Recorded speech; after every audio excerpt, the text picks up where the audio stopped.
Hey, Sudoku? Hey, Sudoku?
Hello.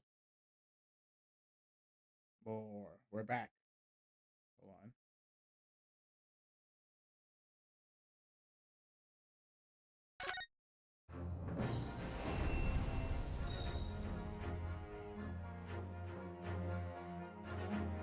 Shit. Those were right.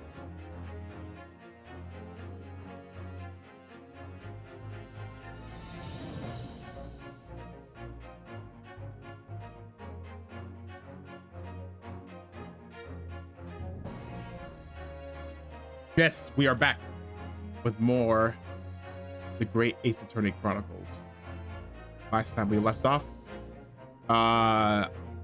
we had a stunning revelation in where two things were revealed. One, we saw the face of the true face of the professor, the infamous killer that were just tearing up Britain around 10 years ago. And we learned that in fact, the professor turned out to be Cosmo's father, who, the second thing, is actually alive and had amnesia, and seeing his father's face brought his memories back. So now we're going to continue off of that. Twisted Karma and its last vow. Oh, okay.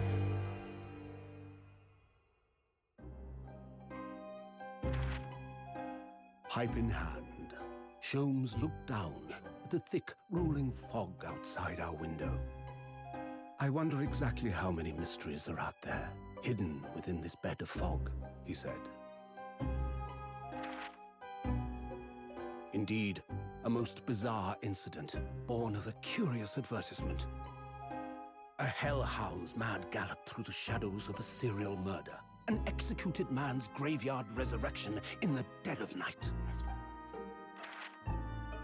And a commonplace killing in a small, forgotten room at the edge of town.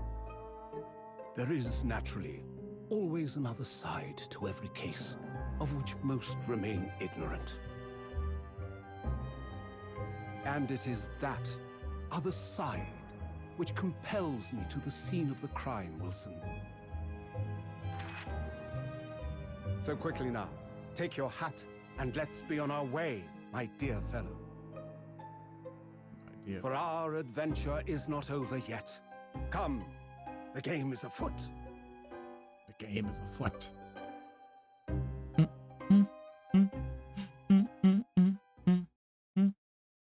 So now what?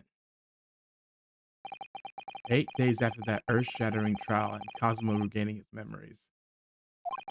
We were in the foyer of one of London's most luxurious hotels, the Great Waterloo Hotel.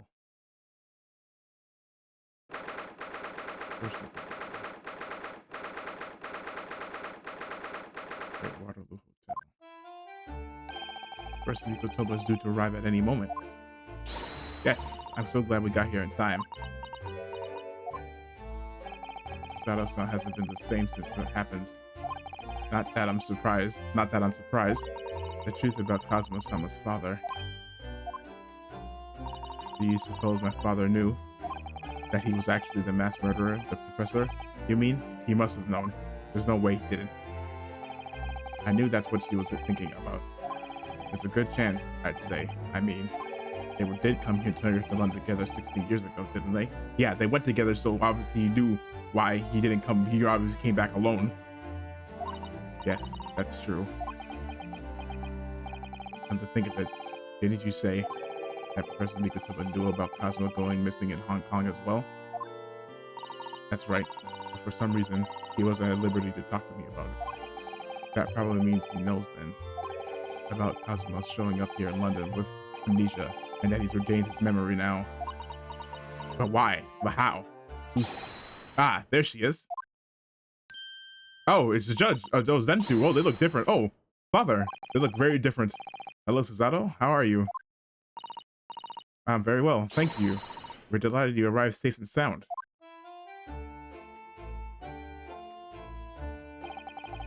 Hello, Mr. Naruto. Very kind of you to take the trouble to meet us here. Oh no, not at all. It's my pleasure. We've heard all about your extraordinary exploits here in London, you know. The news has crossed the seas. It has? I always look forward to reading the monthly reports that arrive with the steamships from Britain. Oh, I see. Well, thank you very much. Who is this man, and why do I feel as though I've seen him before? I take it from your expression that you can't quite replace me. In that case, how about a little reminder? Seishiro? A firm tap should do it. Yes. A firm tap. What? Here we go then. I hereby pronounce the defendant, Yunosuke Naruhodo, guilty. Oh, you're. Yeah, she told you that. The judge. He has a wicked beard. The court will now hear the trial of Ryunosuke Naruhodo. Your Excellency. Hello, Judge Jikoku. How are you? It's been a long time.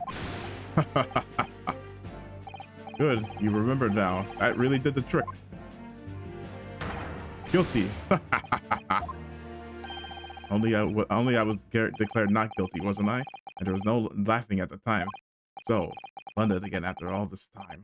Hard to believe it's been 10 years. To be honest, I never thought I'd be back. Neither did I. I didn't imagine Japan would ever be invited to an international symposium like this. So really, I doubt anyone did, to be honest. It's all thanks to you, isn't it, Seishiro? What are you talking about, Yujin? Of course, Judge Jikoku, he must complete the set. He's the other man. Yeah, the three Japanese students. Oh, his name. I think his name was also on the list too. I think it was S. Jikoku, and we're like, who is that? Came to London with Kazuma's father and Professor Mikotoba. Hold on, let me see a refresher.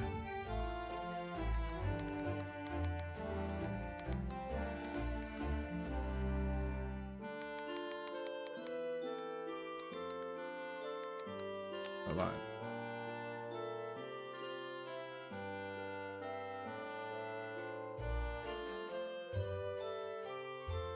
Oh, let's see, because it should be at the end of this.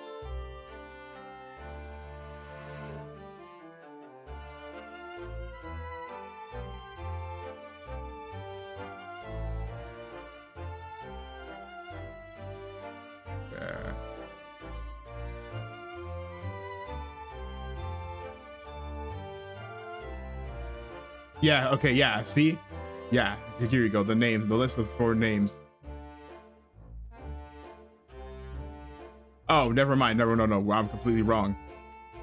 K Asogi must be K Asogi, Shin, A Shin, T Greg Greguson, aka Gregson, and J Wilson, Iris's dad. That is all four. So, never mind. Completely wrong. Asogi. A Shin was the assassin. Tobias Gregson is Inspector Gregson, and but what? Why? But why? I'm still came to the level of Kazuma's father, Professor Mikotoba. He's the third visiting scholar. Well, all those passport checks and luggage searches at the border took rather a lot of time. I must say, I'm very envious of your ministerial status. You didn't have to go through any of that, did you? Ah, I knew you were jealous. Sorry? Ministerial status? Yes, didn't you know? Chishiro here is also Japan's minister of foreign affairs, so he's a delegate. It was his personal assistant that allowed you to take Kazuma's place here on the study tour. You did that? Guilty as charged. Oh, well, thank you very much. He's really every bit as important as he looks. Yes now, Naruhodo. I received a telegram from Lord Strongheart yesterday. Oh, you did? Oh, I forgot to mention that we also implicated the lead of the forensics teams, and also to be second-hand woman of Lord Strongheart when he becomes the Governor General, or Attorney General. So yeah, he probably hates us. No biggie. It appears that some things came to light in a trial you were involved with 8 days ago.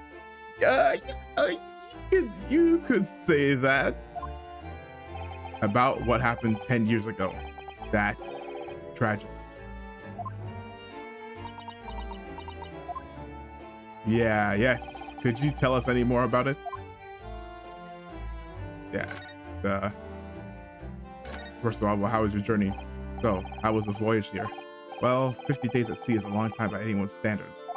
But it wasn't as bad as when we first came 16 years ago. No, that's true. But then I truly wonder if we wouldn't be wouldn't be drifting the vast ocean for the rest of our lives. This time we followed the same route as you, so we were able to relax and enjoy the experience. Ah, so you stopped in France's beautiful capital, Paris? Yes, we did. We did though. Yes, only for one night. Hold on, I need to consult the world map. Hold on. Let's see what route would it have taken.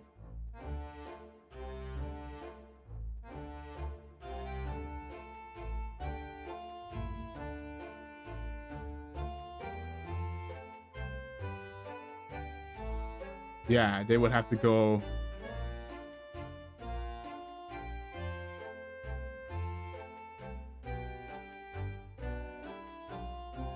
Hold on, let's see. Let me see. What's this?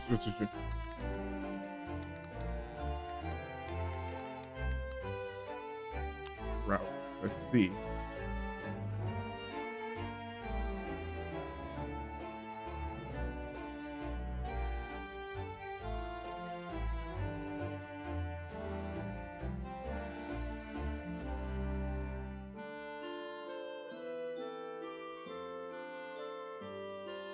Okay, I see.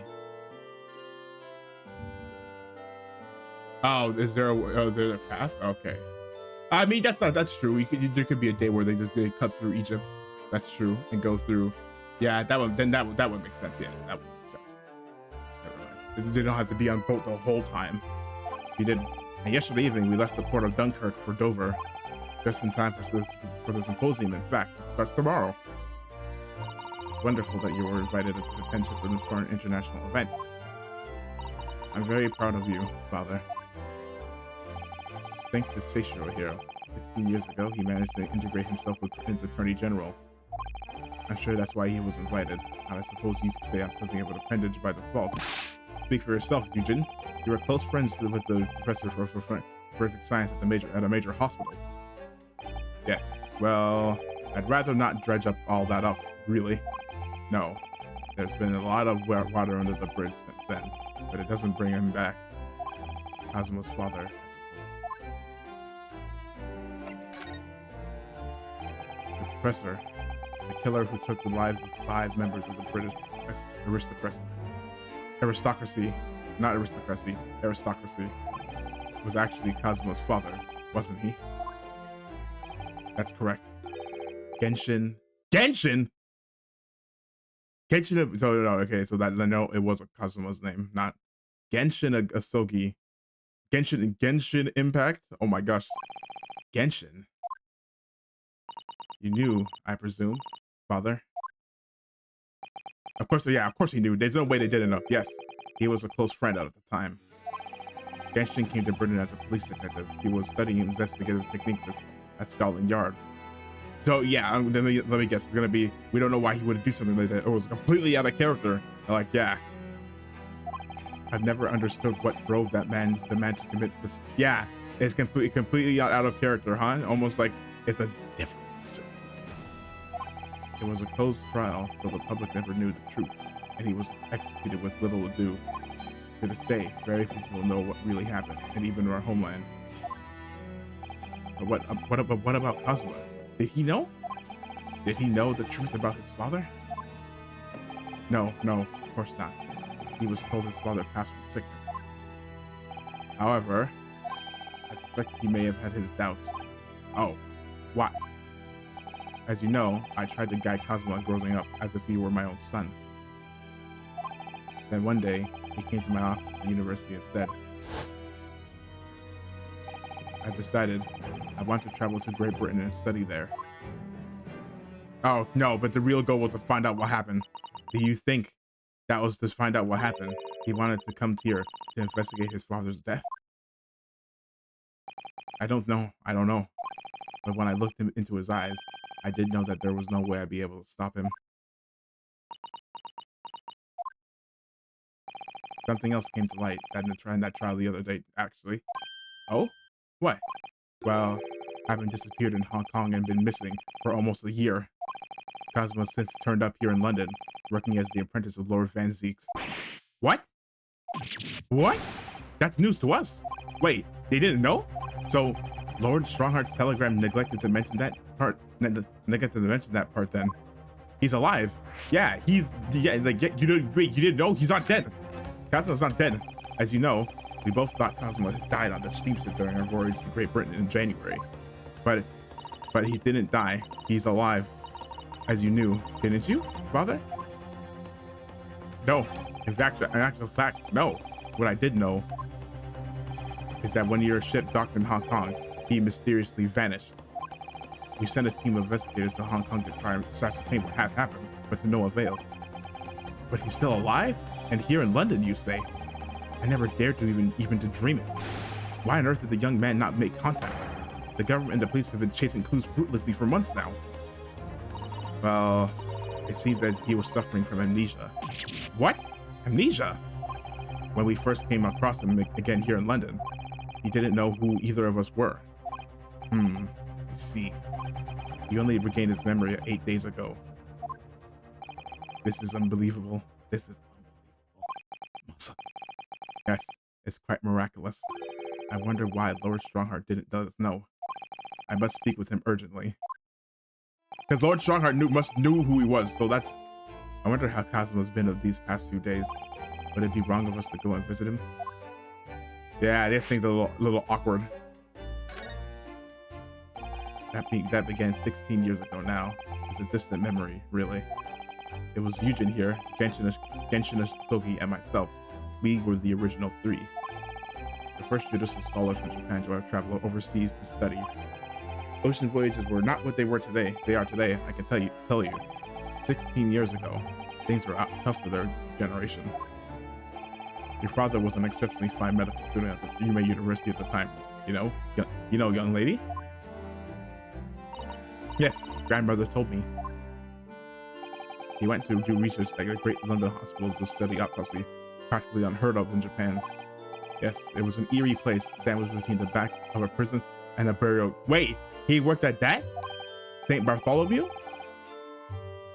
Or the Barclay prison? No, no, not more talk of graves. Very often, there's no one willing to deal with bodies following autopsy work.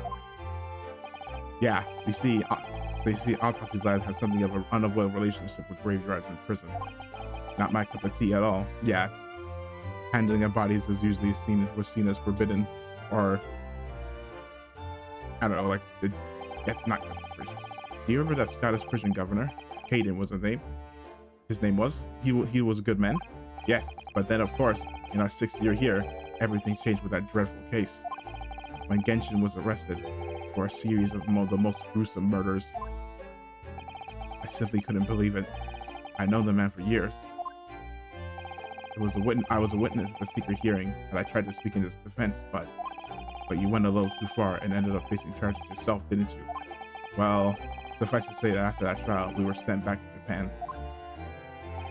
There was nothing more we could do to save Genshin. He was a lost cause, sadly. Yeah, okay. You guys are starting to even making it sound like he didn't really have a defense. Like it's just like, oh, it's you. Nope, you don't get it. Nope, you don't get an attorney. You don't get a defense attorney. We're just locking you up. You're dead. Yeah, and they said, what did they say? Governor General. Well, if you'll excuse it. Wait, hold on. What did he say about that guy? Kain or Kane? Oh, Kaden. I was gonna say, if don't be Kanan. Come on, man. The Scottish prison governor. Well, it feels, yeah. Yes, I'd like to get this trunk up to my room as soon as possible. There's someone in there. It's probably Hosonaga. Oh, I'm so sorry. I shouldn't have held you up here for so long. I'll call for the porter then. Just wait here. Uh-oh, Zada-san's gone off at a run. I'd like to stay and talk more, but I do have various preparations to make for tomorrow. Oh, I think he wants to talk to us about something he doesn't want her to hear. Yes, of course. It must be a big responsibility representing our entire country. I wish you the best of luck. Naruhodo, yeah, here we go. Uh-oh. I hope you'll keep an eye on Suzato for me. Keep looking after her as you obviously have been. Oh no, I mean, if anyone's looking after anyone, it's her looking after me. Well, I do appreciate you being there for her. After all, I've been a miserable father to her. I've thoroughly let her down. Sorry? What do you mean? Sorry. Well, it was 16 years ago that I started my... Yeah, I mean, that's pretty bad. Yeah, you talked about the thing. That's pretty bad. Hold on, I missed the thing. Well, it was 16 years ago that I started my long study tour here in Britain, as you know. That lasted 6 years. So he left the very year Suzato was born, and he was gone for 6 years. And and when he came back, he basically a stranger to her. Yes, I heard. The birth of my daughter was the most joyous event of my life, but well, sadly, it was accompanied by the most tragic event of my life too. Oh, yes, Susato's not hinted at. Oh, mom probably died in childbirth. Her mom probably died after giving birth to her. It was a rather turbulent time at home. Anyway, I won't bore you with the details. The point is, I became rather less dependable than befits a grown man. And it was then that Shishiro offered me the opportunity to study here in Great Britain. I was too worried about you to leave you behind. So perhaps I was a little heavy-handed when it came to persuading you to accompany me to London. So that's what happened in a nutshell. And that's also the reason why I now feel compelled to give my daughter as many opportunities as I dare. Though the world does not readily afford young women such things, I must say. I completely understand, Professor. One other thing, Naruhodo. If I may be so bold, I have a favor to ask you. Oh, really? Of course. What can I do for you? Well, the thing is, Oh, sorry. Oh, no! Yo, uh-oh. I'm so sorry that took so long. This is Suzato. Now then, allow us to take your bags. Allow me to take your bags. One moment, if you please, porter. Of course, sir.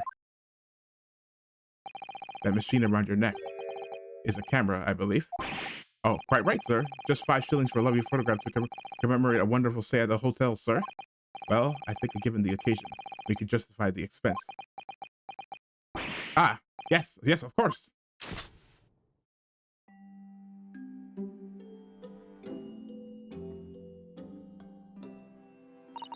I'd like to thank you for coming with me, Mr. Naruhodo.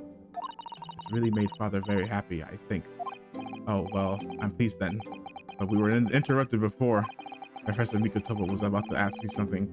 Yeah, oh no, that's a flag. Shall we return to Baker Street then? I expect Iris will have some delicious tea waiting for us. Yes, let's go. I'm getting more and more anxious about Kazuha, though.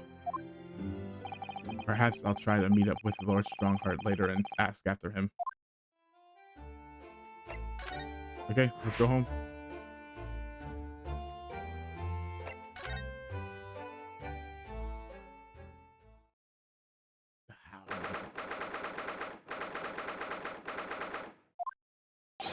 Whee!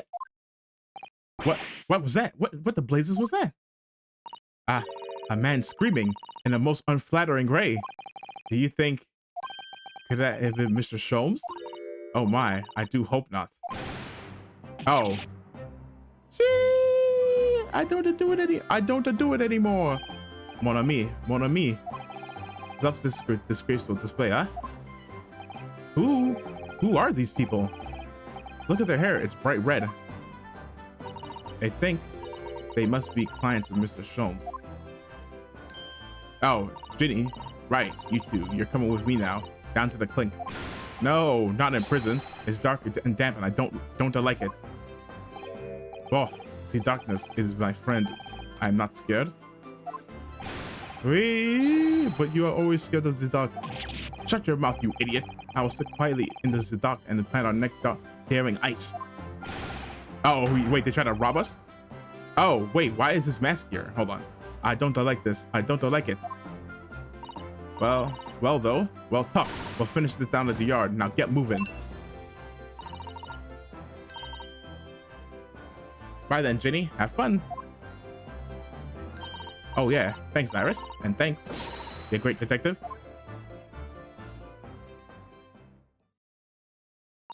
Hee. Gina makes a fine detective herself, doesn't she? Oh, Susie and Runo. Hello, Iris. We're home. Well, did you find your daddy? Yes, we arrived at the hotel just before he and his friend. Oh, well, that's great news. I hope I'll get to see my daddy again soon. Yes, of course. Yeah, what happened to the thing that we're not keeping any more secrets? By the way, she said that when she came back. I'm like, you're gonna tell her what happened? And it's like, oh, guess not. I guess that's a secret we still have to keep. Dr. John H. Wilson. So Iris, all that remains now is the greatest problem known to man. What the heck did you? But before we concern ourselves with that, I believe that some tea is in order. Don't you, my dear fellows? Who are you? Stunned, too stunned to speak. Right? Why did you dye your hair? Is something wrong, Mr. Naruhodo? Do I have a crumb or such like on my face?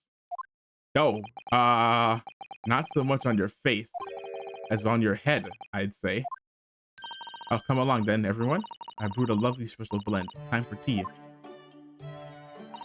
Whatever is going on here today. In that case, let us sit and drink now. For I am, in fact, expecting a guest later today. Hold on, something I gotta look at. The mask Cosmo wore when he was assigned to Lord Swansea as his apprentice, but he cast it aside as a child. The other day, I just sort of picked it up. We ought to give it back to him, I suppose, but he has his memory back now, doesn't he? And I can't help feeling he might turn around and tell me coldly to wear it myself. But isn't he your best friend? No, that symbolizes something's not different.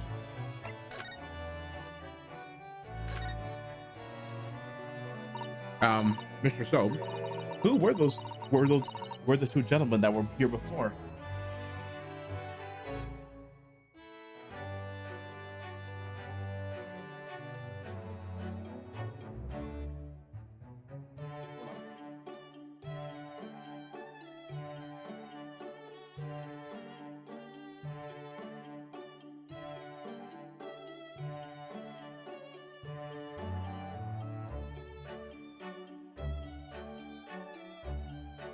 Yeah, who were those two bozos? Oh, just a pair of petty criminals, nothing of significance. Of course, they happen to make a living somehow. And when the mood takes me, I'm willing to turn a blind eye to all manner of infractions. When the mood takes you, all manner of infractions? What the devil are you talking about? And when such fellows set their sights on Mr. Sherlock Holmes, well, that's when their luck runs out. Oh my, you were the target of a crime, Mr. Sholmes? But I quickly devised a plan to attract them and deliver them to our young detective ally. You should have asked Gregsy to come too. We could have had an arresting tea party. I did send word, but no answer was forthcoming. The man is consummately in the wrong place at the wrong time. There's a word for it, I'm sure. Aha, I have it. A bungler, that's the word. It's a good job he's not here to hear you say that. So those redheads have been up to no good. I wonder what the men did.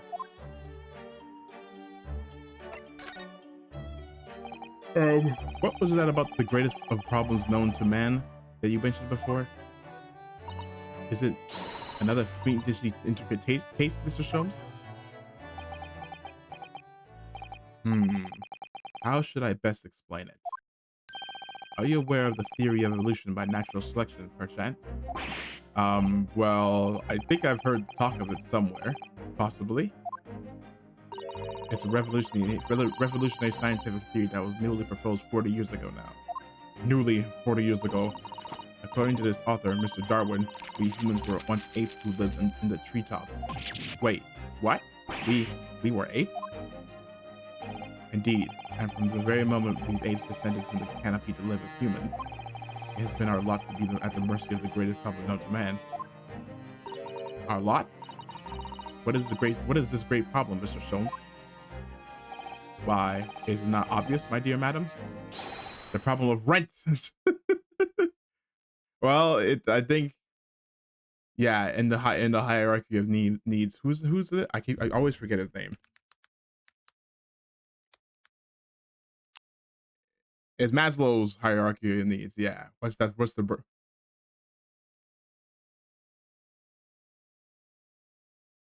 yeah, literally that's I'm pretty sure that belongs under psychological needs or physiological needs, not psychological. Rest, food, water, warmth. That, yeah. A home pretty much fulfills that. Uh, uh, but did you not receive a rather large sum of money from Madame Dispels only the other day? Shaw, a large sum. I one potted herb prize and a new motor car for me later, and all of it has quite disappeared. Oh, wait, you got a new motor car? Wait, cars are expensive. Honestly, Hurley, you know you squandered it. Yes, well, anyway, 2 days ago, I discovered the answer to man's greatest problem for the coming month at least. And what was the answer? Why, there is a substantial clue before your very eyes. Don't tell me, let me see. Humans are sorry creatures, unable to see what is in front of their noses. Let me give you some assistance. Don't look, but observe me very closely. There was something different about me. There's one particular feature about my person that has changed. You should notice it in the end, I think. I'm in the end. It has been stabbing me in both eyes right from the very beginning of our conversation. I mean, it is very bright. Yeah, that's true. I think we might need another clue before we uncover the full answer. What? Thanks for the hint. I'll be tearing my hair out if this charade goes on much longer.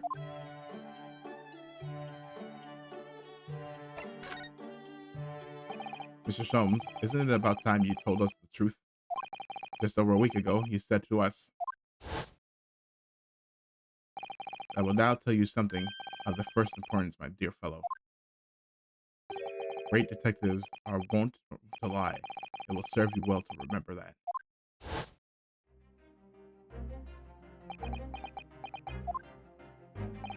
that case abroad to Siberia in January.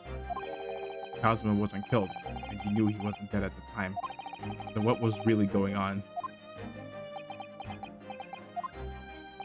The fellow was unconscious for a very long time. If he hadn't regained consciousness when he did, his life would have been in mortal peril. Of course, a side effect of the prolonged comatose state was amnesia, as you know. It was a simple enough task to silence the crew. But how? And why? After they carried him out of the cabin, I assembled them in the lobby area. Then I made them swear to leave him unconscious and have him unlaid from the ship in Hong Kong as a murdered corpse. But why? But oh, how horrible. But it was necessary to find some material with which to persuade the crewmen to keep their word, of course. But why? Why do it in the first place? That he can't tell us. I will be at liberty to elaborate in due course. Yeah, he must have been under orders from somebody, but for the time being, I would like to reassure you. I didn't foresee subsequent events. What events? His disappearance in Hong Kong. Oh! Wait, so, yeah, okay, so he's saying he doesn't know why he disappeared. Disappearance in Hong Kong. Oh, you had no idea about that? I believe I may have made a gross error of judgment. Mr. Sholmes. Oh, you find something or someone must have did something to him?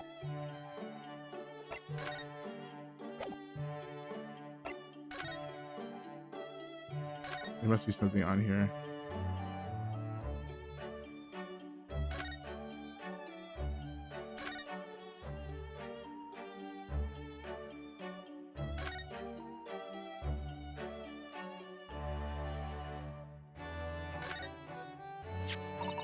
This was like last week's edition. What's that article circled in red ink here? It's in the advertisement column. It says to the Red-Headed League. The Red-Headed League? What's that?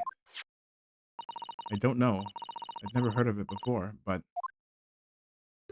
yeah, it must. There's something on my face. Clearly, this has something to do with that lively hair. Red. Let's check it out.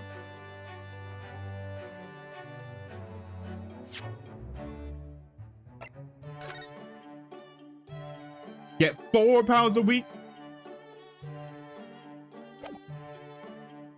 You get $4 a week if you're a thing. What the heck? I mean, it is rare. Did I ever present this to him? Mr. Sholmes, about this.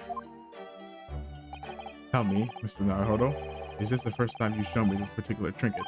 Oh, I don't really remember it, to be honest.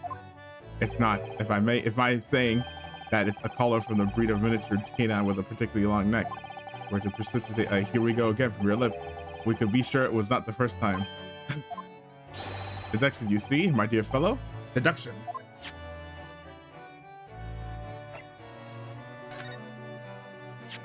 It looks as though someone circled an advertisement in this paper, Mr. Sholmes. To the Red-Headed League. Does that strike you in some way? I was thinking that just maybe it might be related to your bright red hair. My what?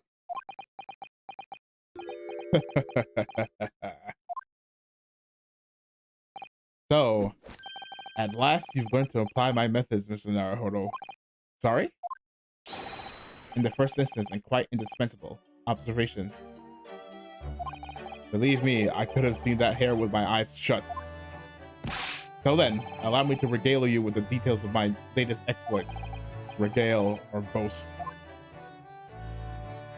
Allow me to regale. So what is the Red-Headed League, which seems to be the subject of the advertisement you circled? You noticed it in the paper then. That, my dear fellow, is going to be the source of it. That, my dear fellow, was going to be the source of this month's rent payment. It was? How? According to the advertisement, the Red-Headed League is the distinguished institution of fellows of unspecified governance. In fact, the only condition for becoming a member is having red hair. That doesn't entirely surprise me. But listen to what the lucky heads see once they join. An unconditional salary of £4 a week.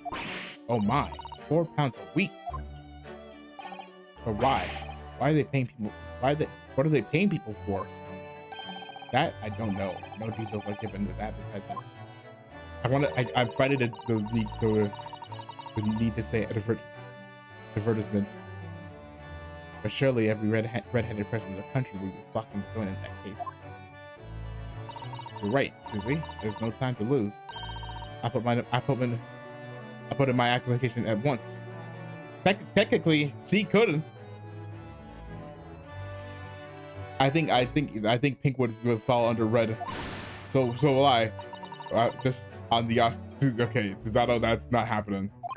That might be stretching the point, I think. The trouble is, they have a fixed number of members, you see. Oh, I see. So once a certain number of people have joined, no one else can. But it's like we have it. One member recently passed away.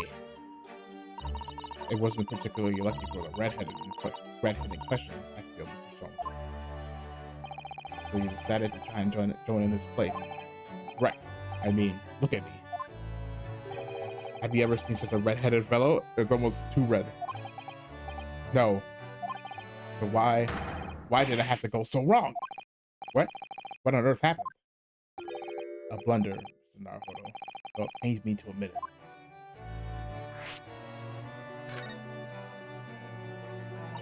What did you actually do to your hair, Mr. Sholmes? Uh-oh, is it permanent? I'm glad you asked, Mrs. Otto. What you see atop my head is neither dyed nor a hairpiece. Uh-oh. I changed the color of my hair overnight by the wonders of chemistry. Chemistry? I was conducting some research on the method of rejuvenating spent tea leaves. Oh, we heard about that, I think. And I think it was like the last case of the first game. I think he was talking about that. And in the course of my work, I stumbled upon a portion that when taken, turns one's hair a flame like red. Would you like to try? It will make every hair in your body perfectly crimson. I think I'll pass. But Mr. Sholmes.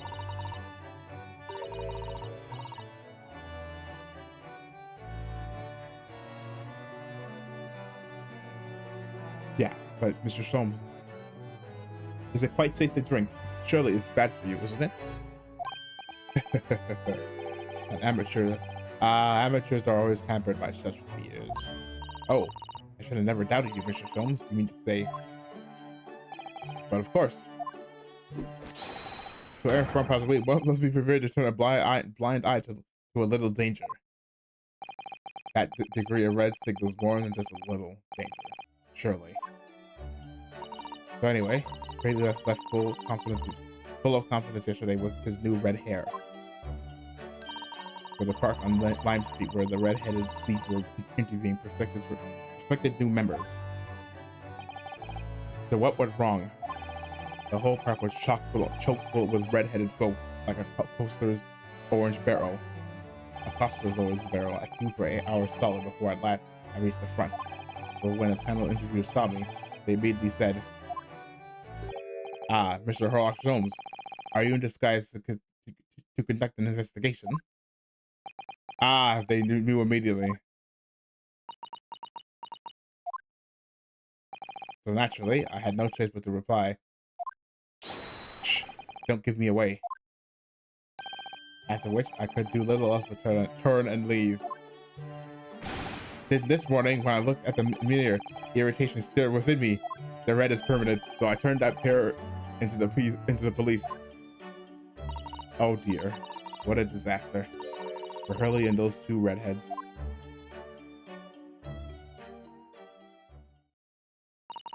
Mr. Sholmes, you mentioned before that you were expecting a guest today.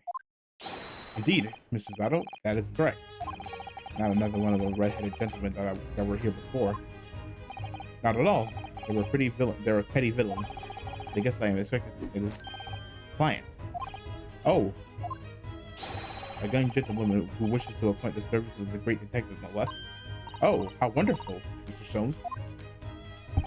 You must stay and observe the fashion in which a great detective receives his customers. Must we? Must we? I have you in my clutches now, Rent. Just as I had you in my clutches. Just as I have you in my clutches, redheads. That hearty laugh is masking rather sinister thoughts, I feel. You know, the lady isn't due for another hour yet. Don't feel as though you must wait around if you have other things to do. Oh, I guess let's go talk to Lord Strongheart. He's definitely not mad at us.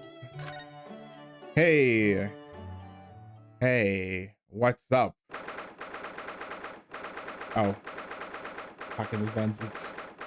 Lord Van Zeeks. Lord Chief Justice's office. Here's the final draft of the opening address for tomorrow's proceedings. I supplemented your original with the figures you asked for our friend of the yard. Hmm? What's going on here? I see. I see. Excellent work. Thank you. You're welcome, my lord.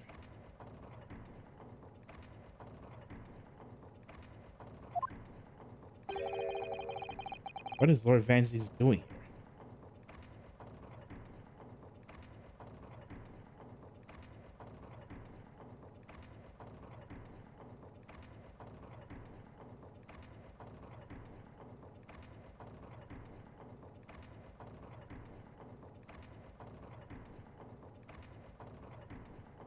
Oh, I just realized, what am I listening to?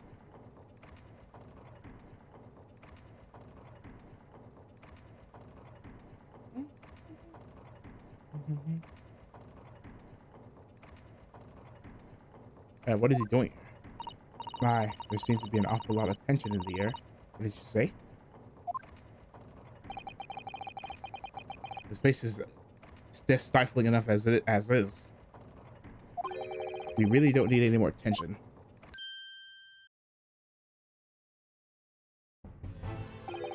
My apologies. I didn't notice you'd come in.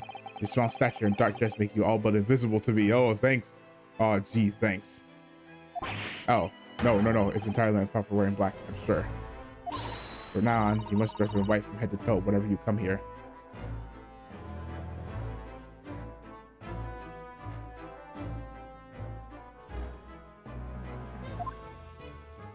Now then, Mr. Naruhodo. Yes, my lord. I'm right here.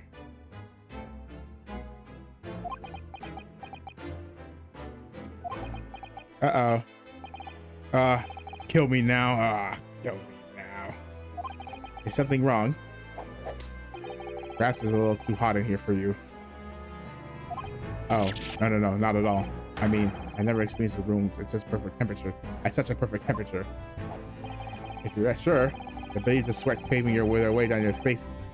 If you're sure, the beads of sweat carving your way down your face, he's just suggest otherwise.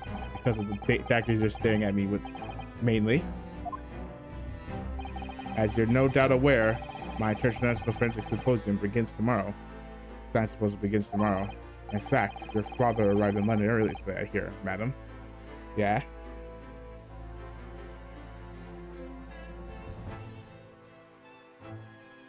Yeah? Oh, yes, that's right, my lord. He extremely honored to have been invited. I'll leave the remaining preparations for the meeting in room in your capable hands then, Lord Van Zeeks. I will attend at once.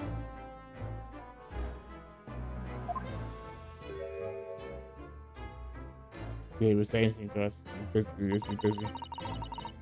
He gave you the very cold stare as he left, didn't he? Yeah, he's just joking. We're besties. I know, but I haven't done anything. Have I? These past few days, my feet have barely touched the ground, I must say. my dedicated right-hand man of many years, was recently put out of action in spectacular fashion. Yeah, we kind of did that shit. Yeah.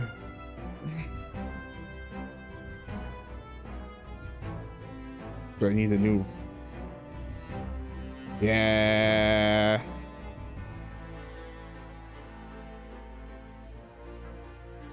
Yeah, and she did murder. That's the capital punishment, no? So she's gonna die. She's gonna die.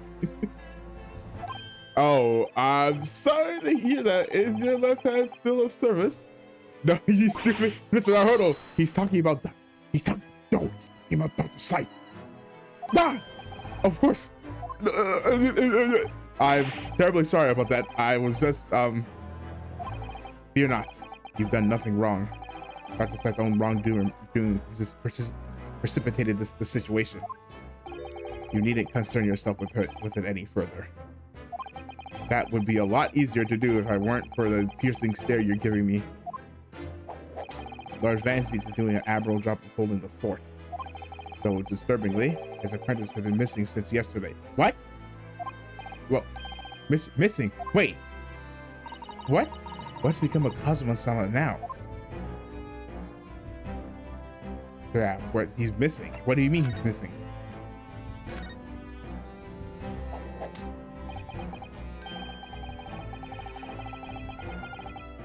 Not long ago, visitor numbers to the Great Exhibition exceeded 30 million. 30 million? Are there even that many people in the world? It must be like 3 billion at this point. As a comparison, Mr. Naruto, the population of the imperial capital of Tokyo is 2 million. Oh wow, that is a lot.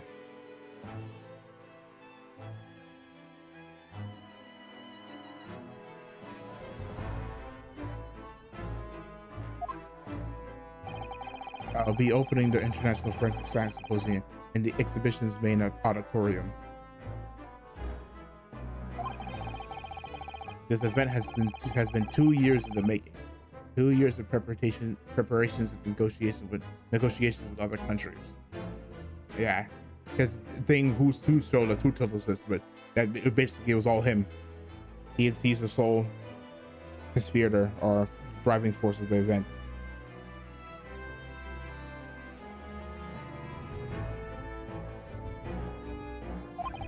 It sounds like a tremendous achievement. Congratulations. The 20th century will see the wholesale adoption of forensic investigation techniques. And cooperation between police and organizations around the globe will be essential. Which is why this landmark first symposium had to be hosted here at the heart of our great British Empire. In order that Scotland Yard can become the leading investigative organization in the world, in the new world. New World Order, he's the same as ever, I see. That passion of his is quite something. You're every bit as passionate in your own way. I'm sure, Mr. Naruto. I'm the only person in this country who truly cares about the future that embraces forensic science. It was my intention to become Her Majesty's Attorney General from the Yard from the ground up. So that the grace of the forensic investigation team has been a bitter blow to my ambitions. Yeah, that was bad. I first established the forensic investigation team a year ago, experimentally to start with. But yeah, having the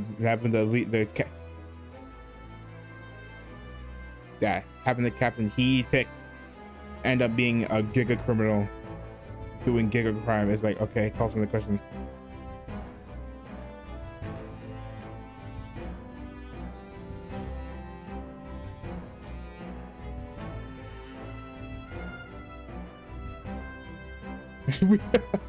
So, I was sorry, I was thinking of it yesterday, but I didn't say it.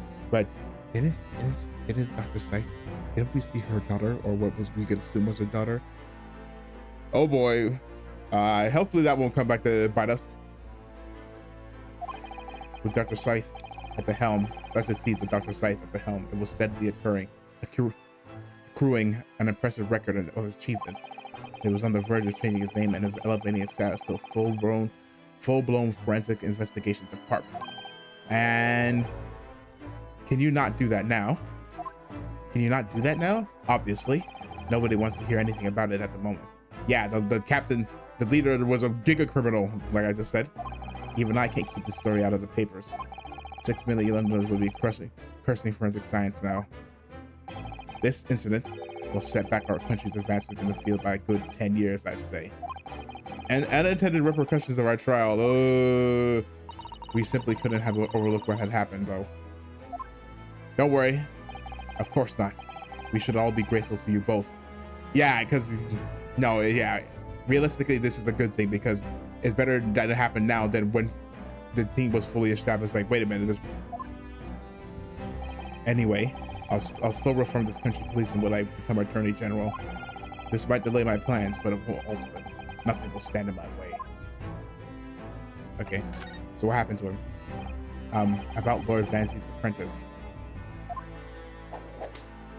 Ah, yes, that came as a surprise to me, I must say, that you and he are old friends.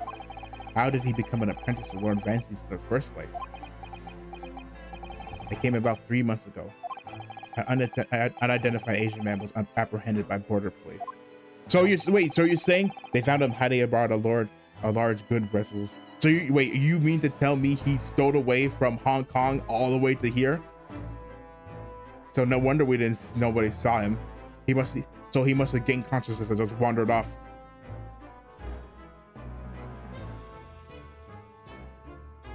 Well, no, I guess no. While he had amnesia, he must have still remembered that I have to go to London. Oh my! So he stowed away to get here. He had no papers to identify him, no passport, and he was suffering from amnesia too. Other than the fact that he was clearly of Eastern descent, there were no clues as to who he was. So I decided to assign him to Lord Vancy's. That way I could keep an eye on him. But then, why the mask? I didn't want to burden Lord Vancy with tiresome explanations about why he had an Eastern apprentice, because it would be so much easier to explain why he was wearing a mask. Yeah, that doesn't really make sense.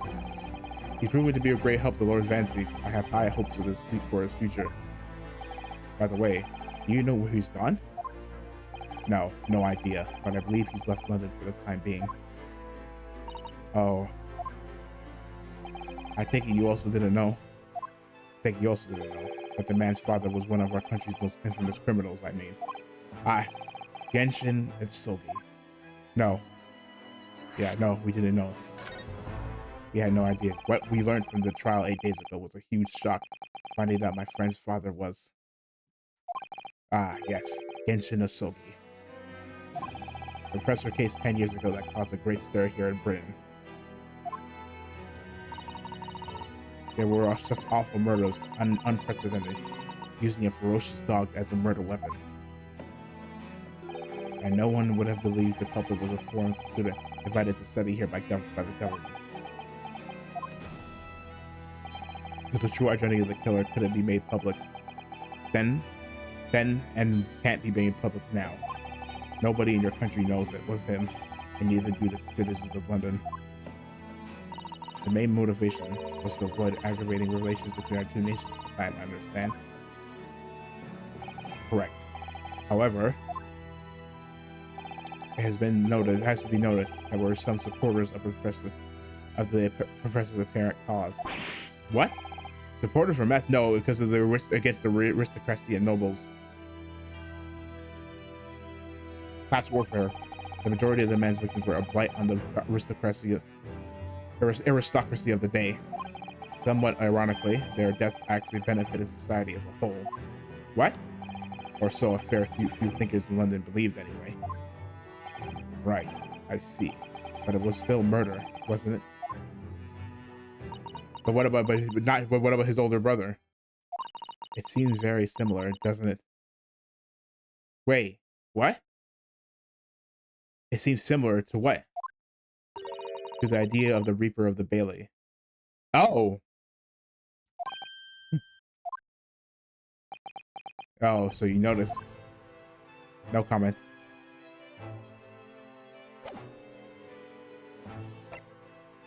So we need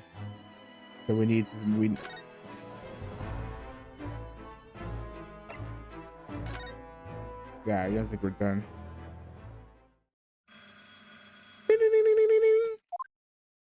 Aha! Here's my guest now. My latest client with money to spend. Oh, I do hope it's an exciting case, Hurley. Remember, Iris, we are at present gripped by the greatest problem known to man. I must be willing to accept any case, no matter how unstimulating. Save locating a runaway, of course. Don't spare anyone's feelings, will you? Don't spare anyone's feelings, will you? Oh dear. I'm afraid that Hurley can lack a little tact, especially just before the rent is due. Huh? Mr. Sholmes, Mr. Herlock Sholmes, please, oh please, oh it's you. Please find my husband, he's run away. Oh, it's juror number 2. To upset me. I beg your pardon? Never mind, a personal matter. My apologies. What exactly are you trying to say, Mr. Naruhodo? I didn't say a word. I didn't say anything. Come, my dear madam, be seated. Iris, some tea, if you please. Of course. It's juror number 2. What's the matter, Miss Susato? We've seen this lady before. Oh, it's just that gentlewoman. We've seen her before. I feel sure I've seen her somewhere before. Very recently. Yes, now you've come to mention it. As I explained earlier, my name is Evie Vigil. I implore you to take the case, sir. My money is no object. Simply name your figure. Money and wealth are a little consequence to me, madam. Okay, dude. But what about 50 shilling being offered a case to solve as a reward enough? Oh, Mr. Sholmes, you are a picture of benevolence. I will, of course, make a mental note of your offer, however, for contingent reasons.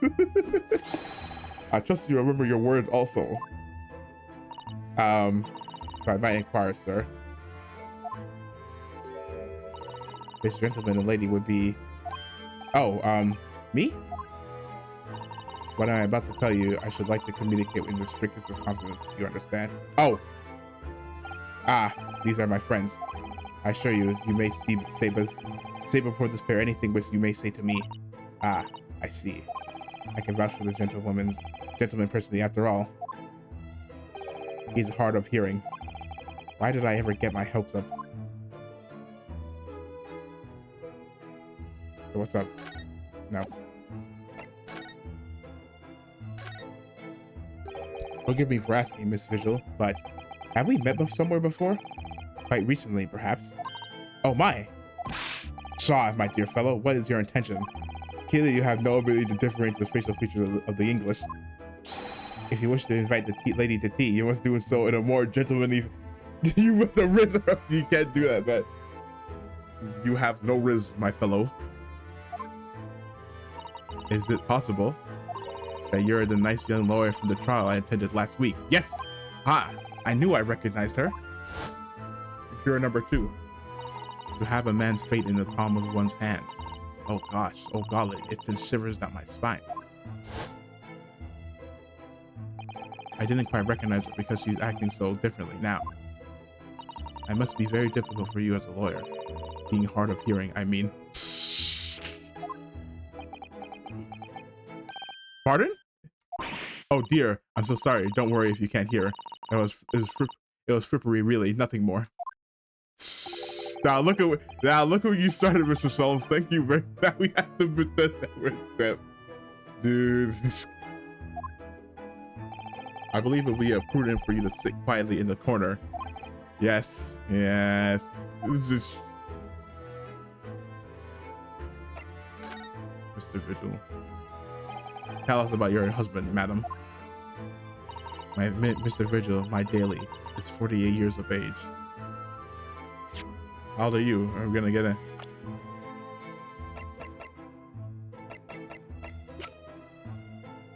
Okay, that's not bad. That's fine. Okay.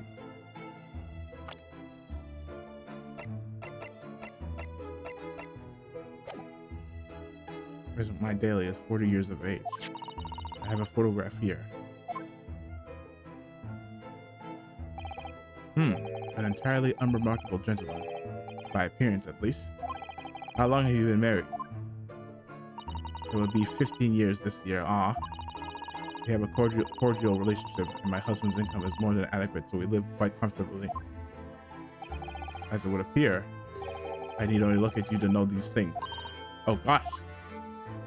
Your dress is the latest style. Your hat clearly regularly groomed, and your eyes are animated.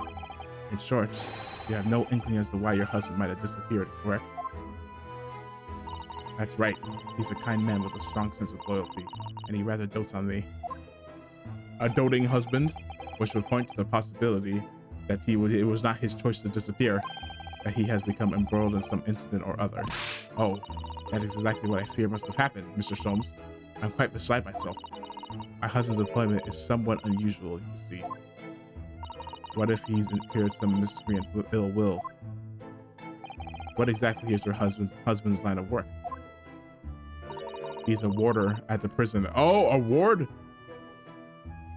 Uh-oh, he's involved. He's a warden. A guard. That is somewhat unusual. Prison warder. I'm pretty sure it's a warden. So your husband is a prison warder. That's right. Yes. Well, in actual fact, he's the chief warder. Oh no. Okay. He knows what happened. Indeed. I see. Well, chief prison warder certainly qualifies as something of a specialist occupation. Yes, it does indeed. My poor husband must prepare those dreadful punishments and see to it that they're carried. Yeah, he oversaw the killing, the hanging of. He must have oversaw the hanging of Kazuma, or Genshin Asogi. So he's related.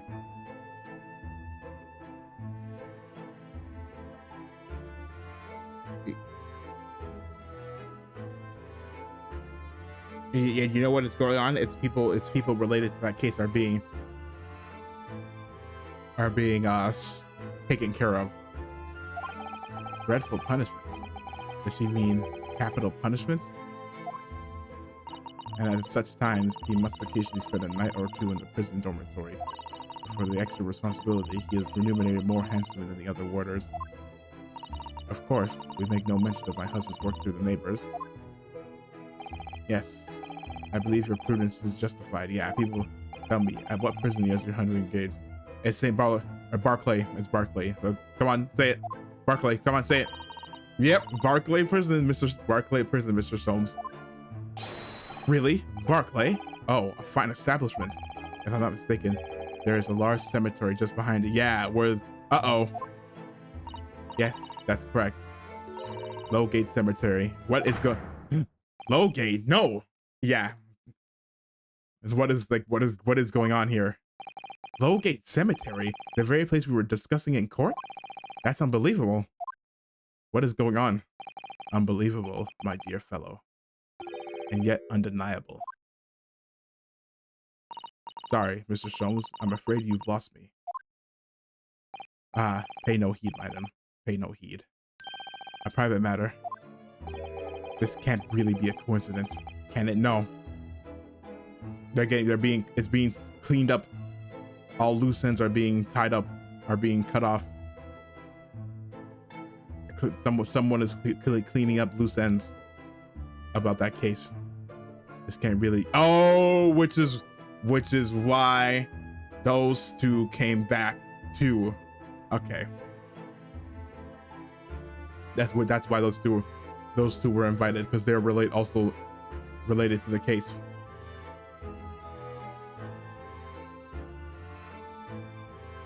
Some mastermind in the background, or someone is moving with backroom dealings and other things. Are they're trying to quietly and cleanly get rid of people related to that case.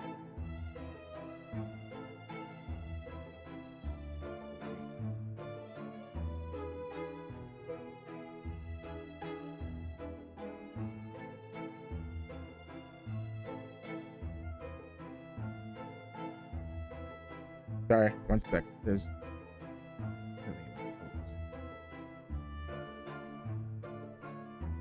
This really can't be a coincidence.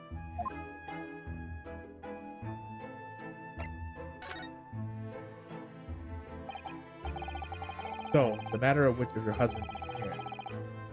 When did you realize he was missing? Please try not to laugh. It was yesterday. What? How long had he not come home for a week? I'm sorry? Yesterday? Uh-oh. Uh-oh, is she one of those? That really is recent, laughably so. The truth is, my husband does at times have occasions to spend the night away for his work. It's not at all out of the ordinary for him not to return home at night. But this is different. For him not to make any contact with you for a whole day, this has certainly never happened before. Oh, my dear Daly, whatever can have happened. My dear Miss Vigil, please, calm yourself. Now then, have you contacted the police? Why, naturally, but sadly, they refuse to listen to my pleas as my husband has only been missing for one day. Oh! I was asked to wait patiently at home. In truth, Mrs. Vigil, I concur with the police. However, let us not be hasty. I see no reason to why we should not engage my detective powers to track your husband down anyway. Oh, thank you, Mr. Schultz. And furthermore, let me assure you, a chance to solve the greatest problem known to man for another month has no bearing on my decision. I seek only to put a sweet smile on another Londoner's face. That's really all there is to it. You have my eternal gratitude. I shall pay any sum you care to mention. I will hold you to that. You seek only to put this sweet's rent into your landlady's purse. That's all there is to it. That's all there is to it. Thank you for everything you have shared with us, Mr. Vigil. I believe I have all the information I need to begin my investigation. Oh, please report to me soon with good news, sir. Fear not, madam. In a day or two, I shall be contacting you with a heartening report. I'm quite sure. So soon? Oh, splendid, Mr. Soames. Good news should be delivered early, I always say. If you would be so kind as to leave the photograph of your husband in my possession. No particularly distinct facial figure. Thank you. Now, allow me to show you the door. I can't thank you enough, Mr. Soames. You've been simply marvelous.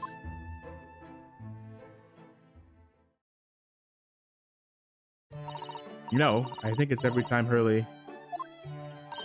But how do you come up with such nonsense? Wait, what? Oh, you know, I think it every time, Hurley. But how do you come up with such nonsense? Good news is in a day or two? Are you sure? I can't be sure, of course, but then I didn't swear on it. I merely give the good woman some hope. I hope to be able to give her good news, one might say. Nah, it's fine. After all, the rent must be paid by the end of day tomorrow. If by that time I've successfully located Mr. Vigil, we shall be mutually relieved. Wouldn't you agree, Mr. Naruhodo? Don't look at me with those pleading eyes. Well, my dear fellow, did you hear the details of the case? Yes, my hearing is surprisingly good, actually. Excellent. And what did you make of it? Well, I was surprised to learn where her husband worked. At Barclay Prison, I mean. Yes, so you noted that. Of course, especially with the mention of Lowgate Cemetery. Lowgate Cemetery is at the rear of Barclay Prison, so it was renowned amongst the students at the university being haunted by the ghosts of condemned convicts. Barclay Prison is where that notorious man was incarcerated, the professor. And now a warder from the prison has mysteriously disappeared. And he's a chief warden, it would seem. It's all very peculiar. Indeed. But nothing you can't handle, I'm quite certain. Mr. Naruhodo? Huh? Sorry? Run along to the prison and see what you can glean. Would you? Wait, you're... Huh? It's the prison governor you want. No doubt the man is equally worried. But aren't you going to go by yourself? Surely you needn't ask. I can't possibly be seen. I can't possibly be seen out with this hair. Dude. Bro, I'm taking 50% then, bro.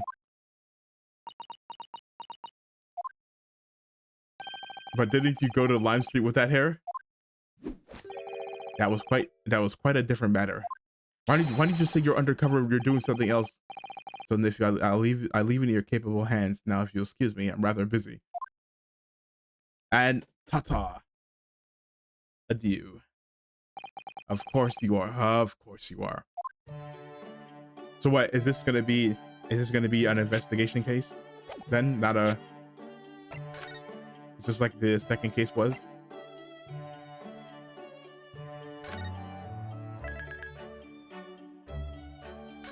Yeah. So it's just it just seems like right now this case is not gonna go to trial, but you never know. I doubt it.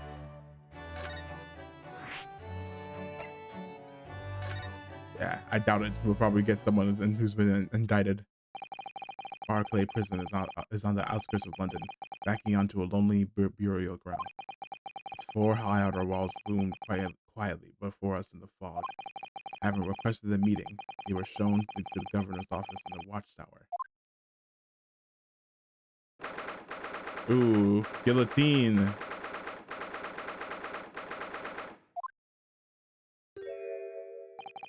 This place is full of hardened criminals. I can't remember the last time a civilian was down here, and you didn't want to talk to an inmate, but to me, the Scottish Cadian or Caden. You ken who I am.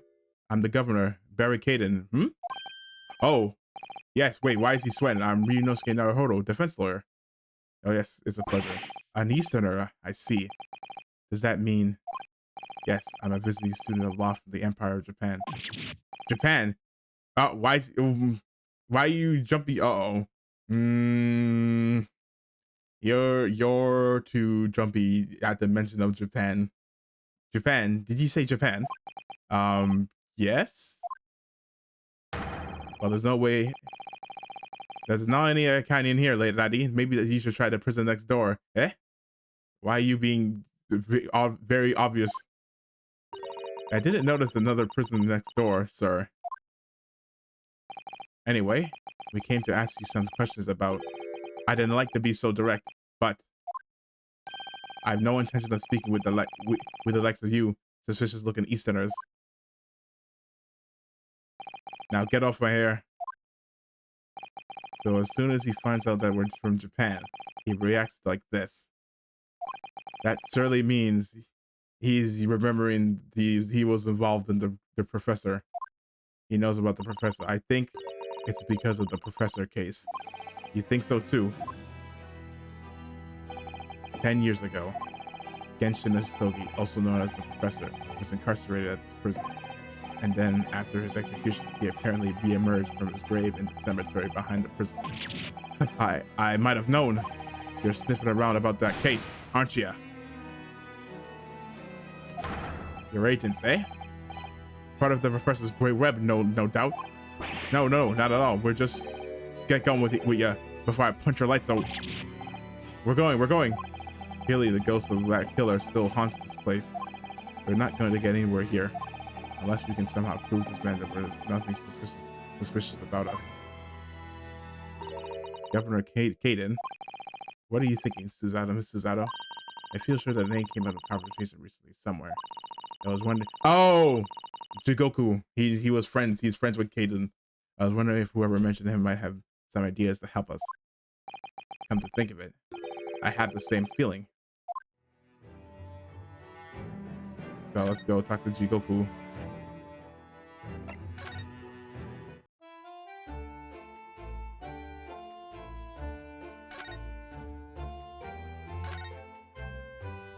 Oh, well, that's the thing.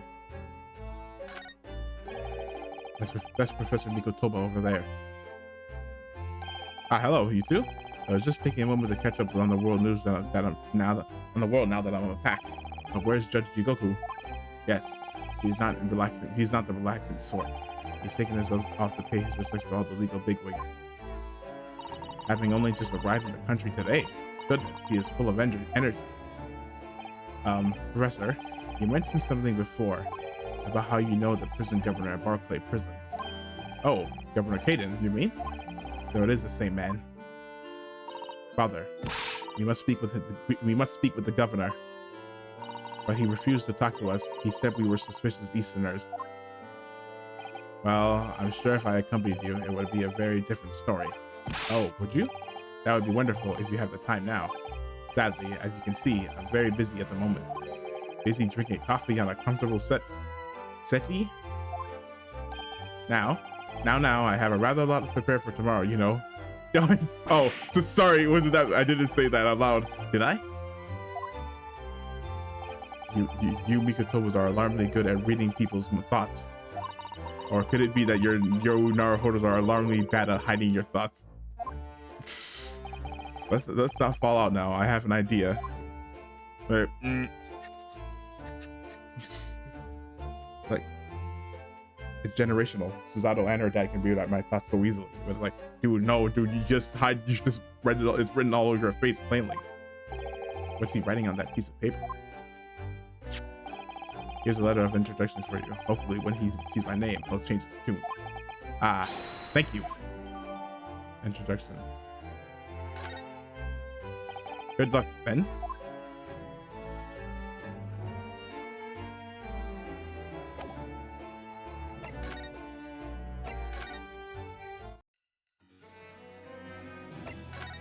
Hey,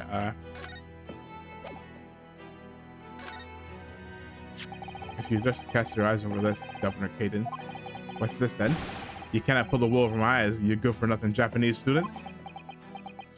Holy Mikotoba. That young jock from this forensic laboratory? That Mikotoba? Yes, exactly. Him. Oh dear, perhaps I should have said something sooner. I'm Yujin Mikotoba's daughter, Susato. Jinx! You're the young man's daughter? And you didn't think to mention that before. Yeah, you should have mentioned that before. I do apologize. Well, you best take a seat then. Can I offer you a cup of tea, perhaps? And didn't forget to try one of these wee handcuffed biscuits. Your father's influence is nothing short of amazing. I'm bitterly regretting not announcing who I was from the outset now. So then, what can I do for you then, Hen? Well, we're currently investigating a case. It's one of your warders, you see? He's gone missing. Missing? That's right. It's surely been reported to you as well, being the prison governor. He's like, no? I have not heard nothing of the sort. There's no missing persons in my prison. Oh, but how can that be? It's Mr. Daily Vigil, your chief warder. Eh? Vigil? That's right. His wife came to us and asked us to investigate his disappearance. Let's skip the part about him only going missing yesterday for now. Surely that means something to him.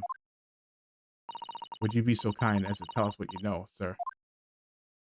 Aye, of course.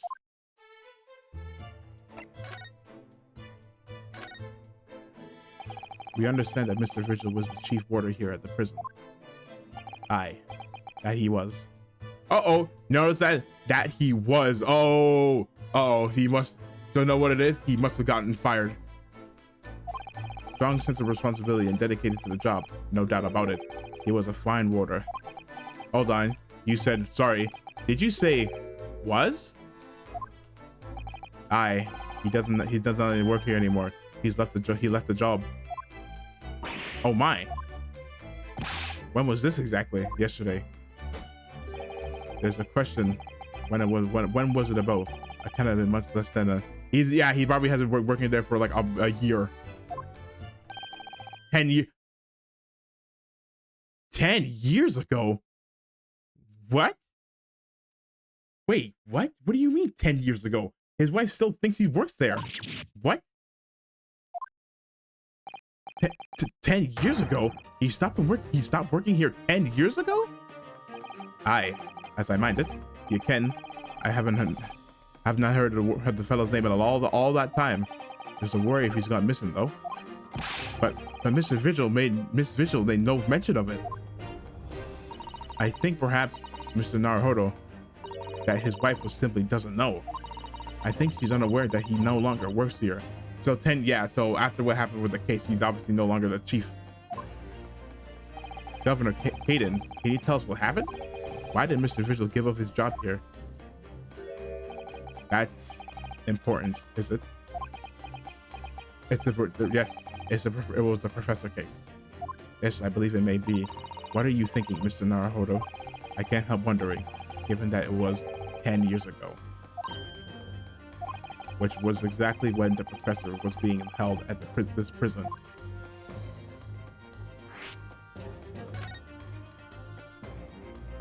So Mr. Vigil actually resigned from the position of chief warder 10 years ago, you're telling us?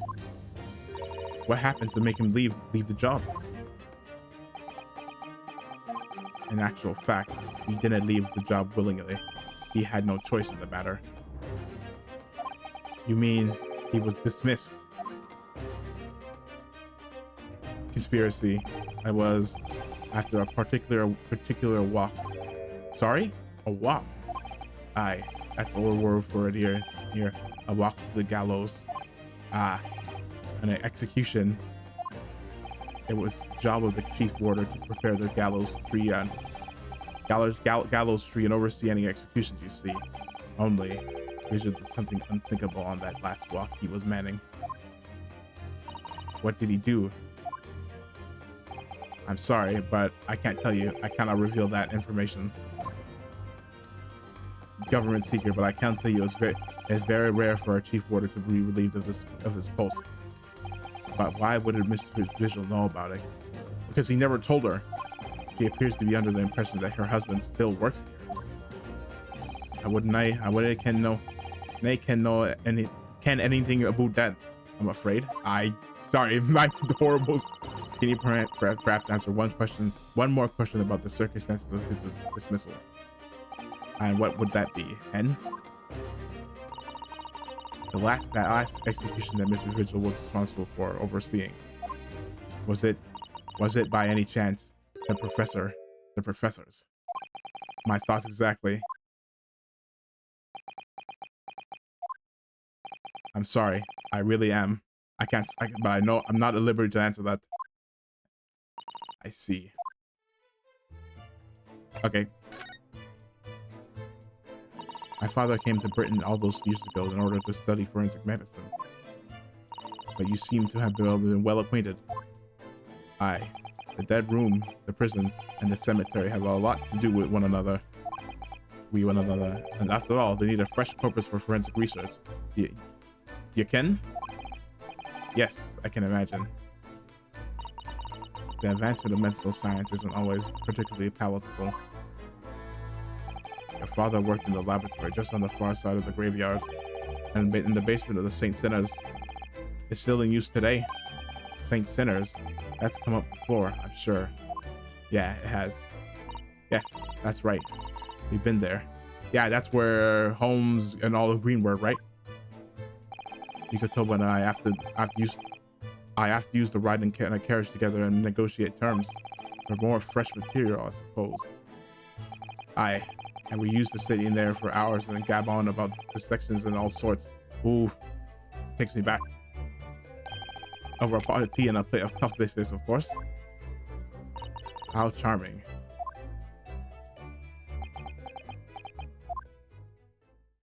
He was a good fella, your father. Reliable and dead set on his work. But I'm afraid I'll never understand you Japanese. Because of Genshin Asogi, I assume. Yeah, Genshin. Well, that's all. I cannot tell you anything else. Thank you so much for your time, Governor. Oh, one moment before you're away then. Away, hen. He wants to give... I'm sure I have it here somewhere. Here. Give this to your father. Ah, found it. Here, take this as a wee souvenir of your visit to the prison. What is it? That's Vigil's dismissal notice. It's 10 years old now, of course. Of course. Oh, wait. Oh my. Are you sure? Aye. It's no trouble at all. It's not the original mind. Yeah, it's just a copy. Thank you very much, Governor Caden. Hold on. Chief Warder Daily Vigil relief is opposed with immediate effect after having violated Clause 132 of Her Majesty's Code of Conduct for Prisons. Oh! Aiding and abetting the escape from this prison of convict just prior to his... The details will still be investigated. Full proper inquiries will be expected. With inquiry, additional indications that the jailbird public received prior to the convict incarceration. It is believed that the convict engaged in some form of negotiating with prison staff in order to secure assistance. Full disclosure of information regarding these negotiations will be demanded. Oh, so that he helped him break out. Thank you very much, Governor. Well, in return, do me a favor and never come back here. That case is closed. Oh. Daisy tells them he's off. Well, I think we ought to return to Baker Street for the time being. Yes, I agree. We need to report back to Mr. Silver what we found about Mr. Vigil. What will he tell Miss Vigil, I wonder? Hold on. I gotta use the washroom. One sec. Hey, hold up, wait.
I'm back. I'm back.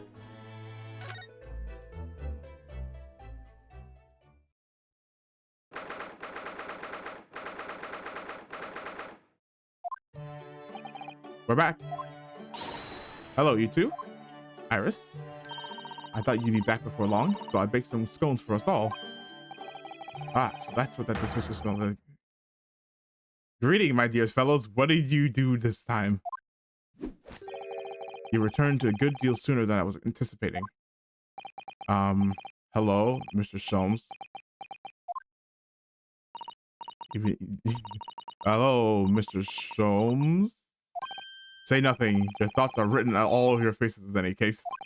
It turns out that it may have been advisable to test my hair color restoration tonic before application. Oh my. Pray, tell me, what of our warder friend? Have you garnered some new information? Oh, yes, something very surprising, in fact. Though it's not a patch on your hair, to be honest. It most certainly isn't. But still, we discovered that. Sholmes! Uh-oh. Drop everything, Sholmes. This is more important. Gina? I can't leave it. Uh-oh, is Gregson under the... What? What's wrong? What's happened? It's Gregson. Really a very grave matter indeed. For Mr. Lestrade made no mention of my hair whatsoever. It's great. It's the boss. He's under suspect of murder. What do you mean? Inspector Gregson. The boss is... He's dead. What? What? They just found his body. Shot with a pistol. What? But Inspector Gregson, he was murdered? No, not Gregsy. Come in, my dear girl. Tell us the whole story.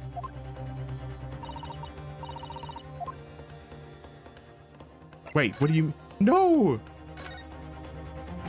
Are you serious, Gina? Inspector Gregson he was really shot? I don't know much about what happened myself yet. They're still there, investigating the scene. Where did this take place? At a little rented room in a building full of flats on Fresno Street. The outskirts of town, nowhere near his home. He was perhaps investigating a case then. The thing is, no one at the yard knows nothing about no case around there. Oh, how strange. The boss he was so good to me. I know I ain't up to much yet, but one day I was gonna show him I'd become a proper detective. Oh, Ginny.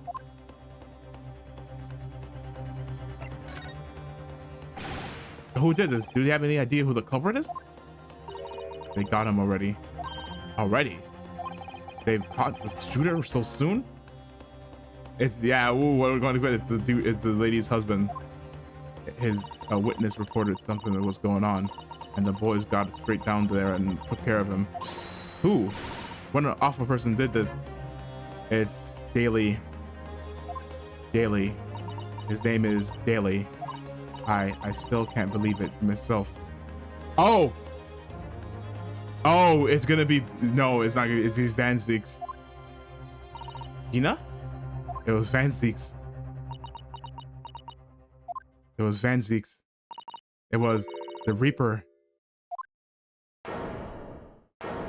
Oh, so we do have like an Edgeworth of thing. Wait a minute. You don't mean they arrested Lord Van Zieks for it? That's right. That Reaper bloke's gone and shot the boss. No, Lord Van Zieks. Remember, he was on that list. Yeah. Are you quite sure, Miss Lestrade? It's Barak Van Zieks the police have arrested?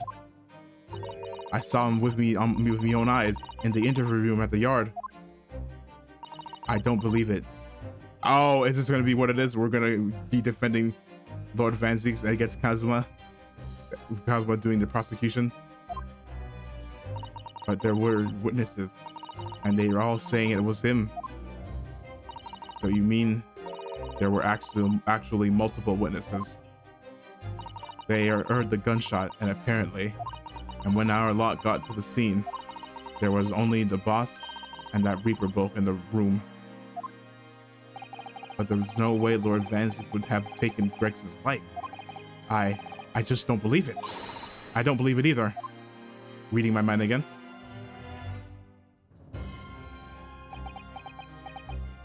Thank you for informing us, Miss Lestrade. This really is most terrible news. I'm dreadfully sorry. What are you saying sorry for? You didn't do nothing. Well, anyway, I'm taking a cab over this scene right now. Please come in on all as soon as you can. You've got to help.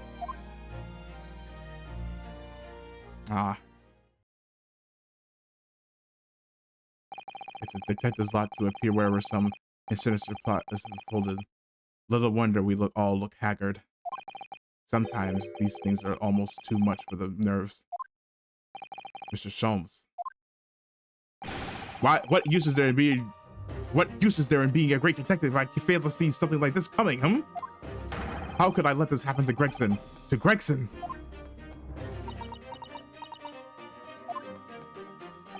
Mr. Naruhodo, I shall leave at once to begin my investigations. Of course, yes, we will too. It would be helpful if you could talk to Mr. Reaper and see what you can glean. I'm sure you were intended to do so anyway. Until later then. Uh-oh, no, he considered him a friend and said that Gregson dead and Lord Van Zieks arrested. Bruno, Susie, I've called you a handsome. It's waiting outside. Thanks, Iris. Shall we, Mr. Zato? Yes.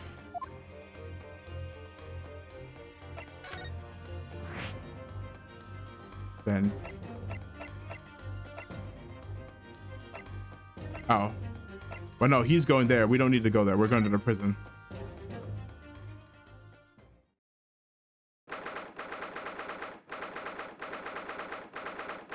Locals prison cell number 1. Uh-oh.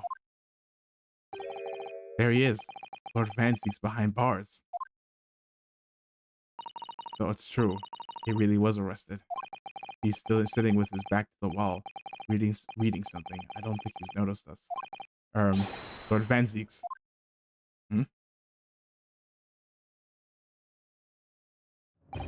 Fancy meeting you here. The last place on Earth I'd like to be, with the last person on Earth I'd like to see. I couldn't very well not come. We heard what happened.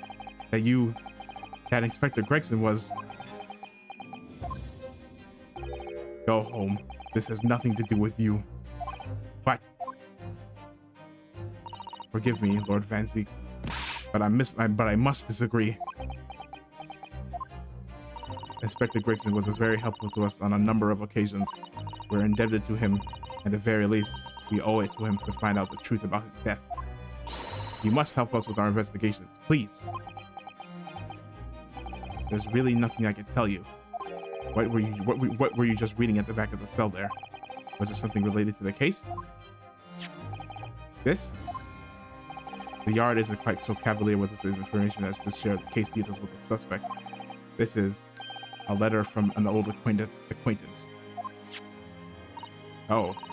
This is Daly, someone you know. As it happens, Albert Harebrain. Of course, yes. I keep forgetting that they went to the same university. And I wouldn't like to read my correct correspondence in peace. So let's get this over with, shall we? What is it you want to know? Strange. I mean, let's face it, Lord Van Zieks never minces his words, but they seem to have less bite than usual somehow.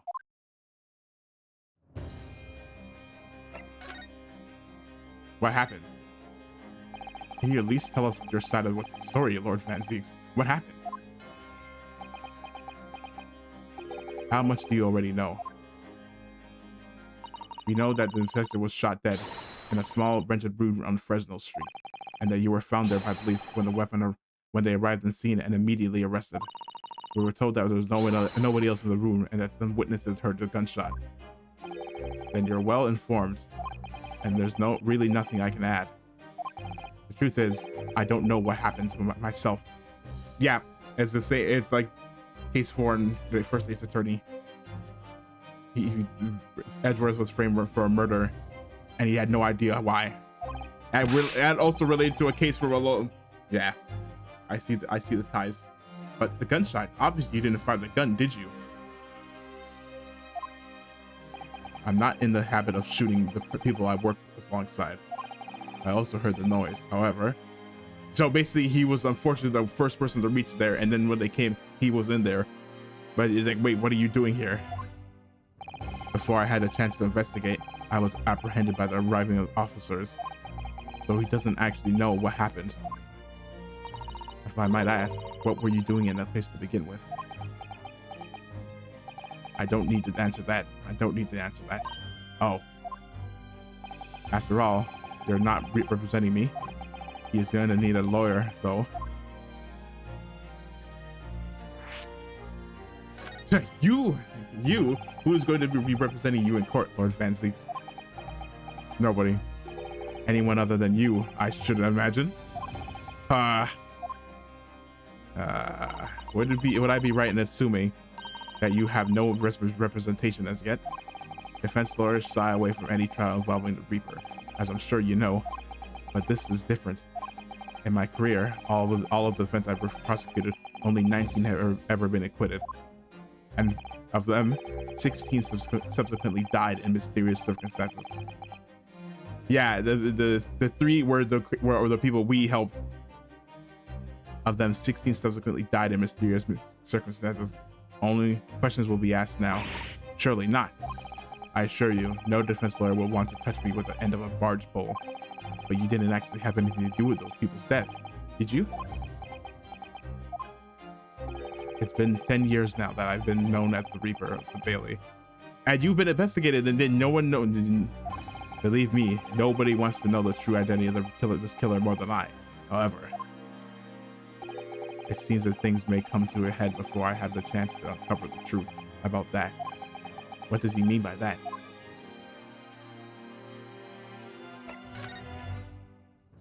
After the trial, Professor Harebrain was supposed to go straight back to Germany, I thought. This letter to inform me of his safe arrival at home. I arranged his passage by sea and rail. It's a relief, I must say. He should now be beyond the reaches of the Reaper. Oh, no. Oh. Didn't they say Cosmo left? But no, but that doesn't make sense. Because he wasn't there, he was here, so no, that doesn't make sense unless someone got to him. Some kind of, you know, like, because the Reaper doesn't follow people abroad. You mean?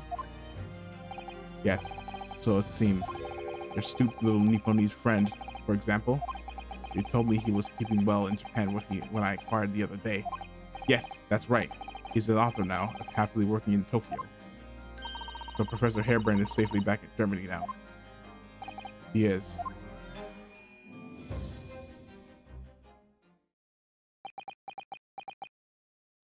So, it appears our conversation has run dry. There was a 2-second silence, that's all. Well, in any event, if you'll excuse me now, I wouldn't like to detain you. I was wondering, Lord Van Zieks, if you liked, I'd be happy to advocate for you. Huh? You trust me, do you? Yes. I've heard you speak many times in court. I've seen how you treat people.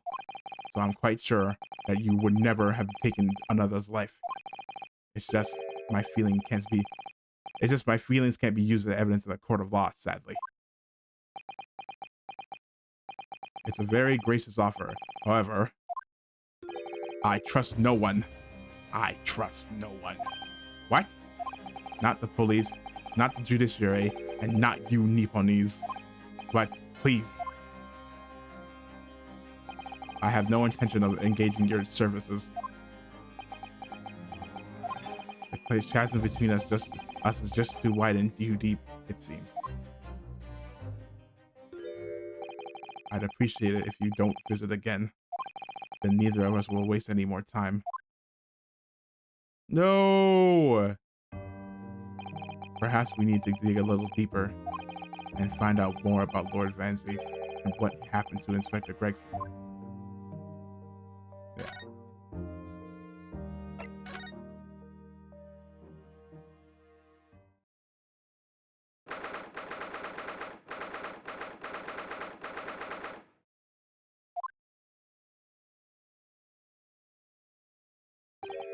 This really is an out of the way part of London.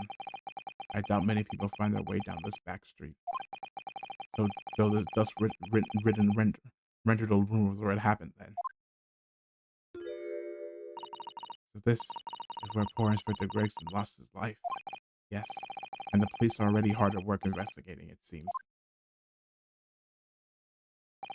We don't see Mr. Sholmes anywhere, though. Perhaps his investigations have taken him elsewhere. Oi, what do you think you're doing here? Every one of them drawers gotta be taken out right so you can look underneath them all.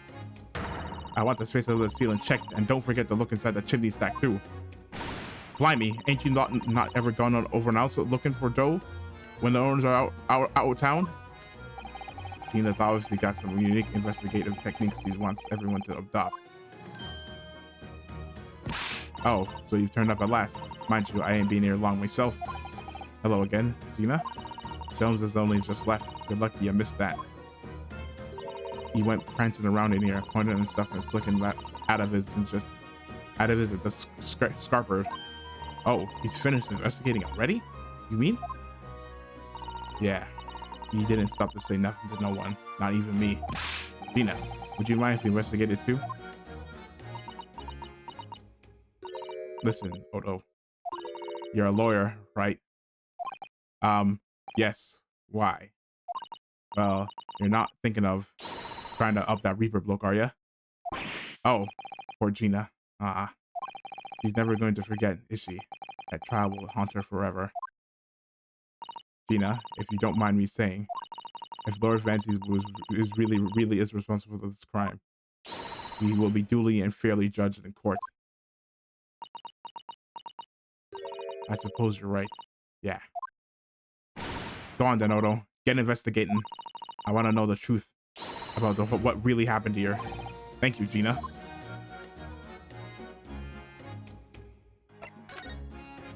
So, this is thing. Oh, it's a photo stand. I suppose it must be a picture of one of the Inspector Gregson's family members. Ah, what? It's of Miss Vigil. What? What's the matter? Your eyes look like they're about to pop out of your head. They are. Look, Mr. Naruhodo, quickly. It's Miss Vigil. Yeah. Uh-oh. Huh? Why do I feel like I see this woman? Why do I feel like this woman is familiar somehow? What do you mean? Of course she's familiar. We met her only this morning. Ah, it's Mrs. Vigil. This makes no sense. Why would there be a picture of Mrs. Vigil in here? Because no, to be frank, I don't think I've ever been more stumped. I'm sorry to say, I have no idea either.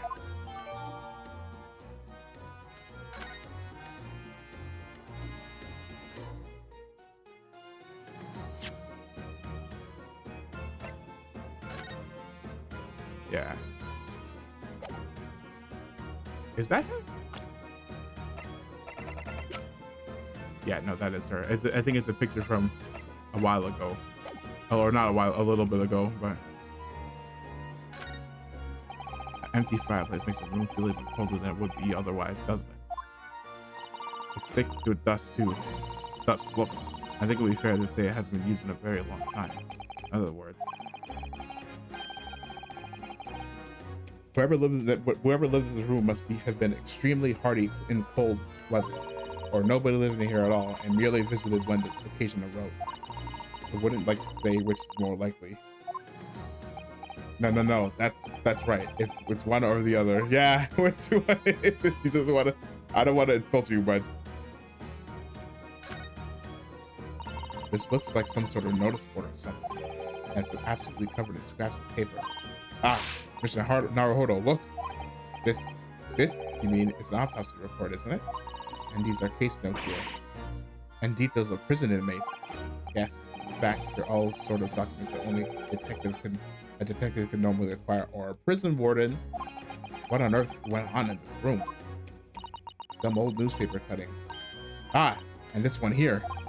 Oh yes, the advertisement, you mean? With a red-headed geek. Oh, but why? What's that doing here? Whoever occupied this room was clearly interested in it for some reason. The red-headed lady is somehow important.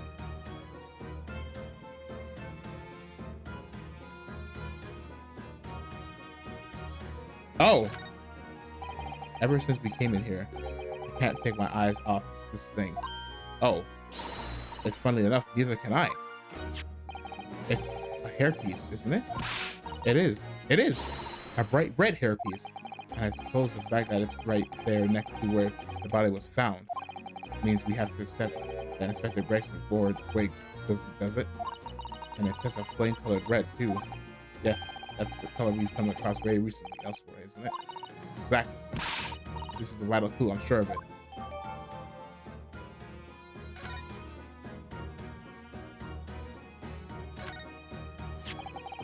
This is presumably the murder weapon then. Oh, my. It's real, suppose? I think so. Guns are so rare in Japan, I really know very little about them. There's no way to know for sure, Mr. Hardo. Fire a shit! What are you doing? Yeah, I'd get blasted by the London police, yeah. No, for sure, Mr. Naruhodo. Fire a shot. No. If I did that, I'd be looking for a skilled lawyer to represent me in court. Slightly safer to just ask someone who might know, I think. Probably best to avoid handling it.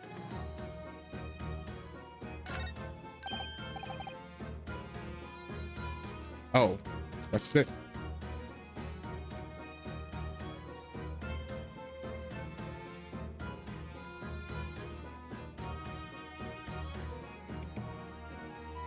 Oh, what's this? Well, appear to be a little model policeman. It's rather charming, isn't it, in a way?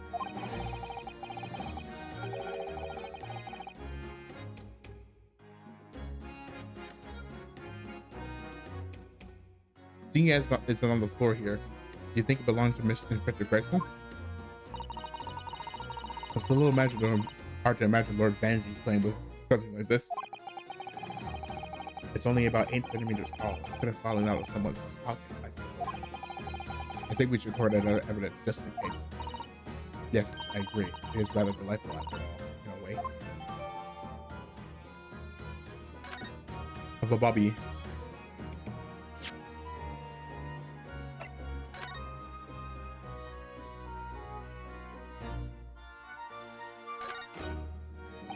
I've always wondered what the underside of a hairpiece looks like.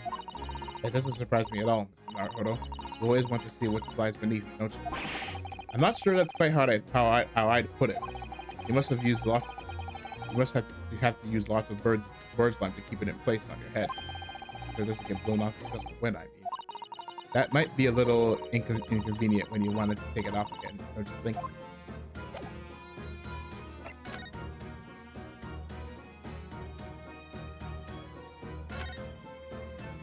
I suppose this must have been the murder weapon. Oh my, it's real. It is real, I suppose. I think so. Guns are so rare in Japan, I really know very little about them. Perhaps someone more familiar with firearms could shed a light on things here. Okay, so we need to get some. So probably ask Mr. Holmes about it.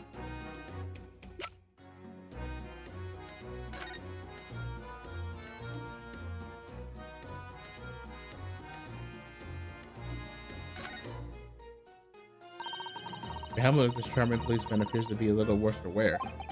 I'm not convinced about this charming part, but yes, you're right. The head part looks like it's been fairly heavily manhandled, as it's almost as someone has enjoyed twisting it around and around for fun. Shall we try twisting it around and around too, for fun? Ah! What's that? It appears to be some sort of key, but it's tiny though. It couldn't be a key for a door, not at that size. So what is it for, I wonder?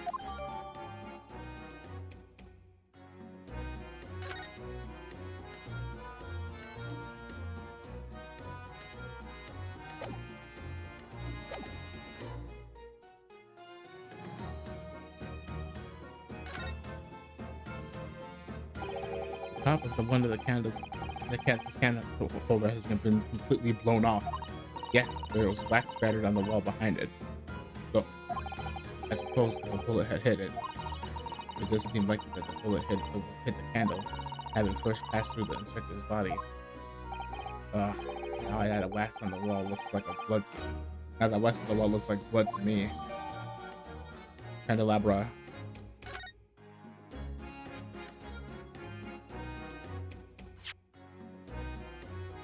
Let's examine.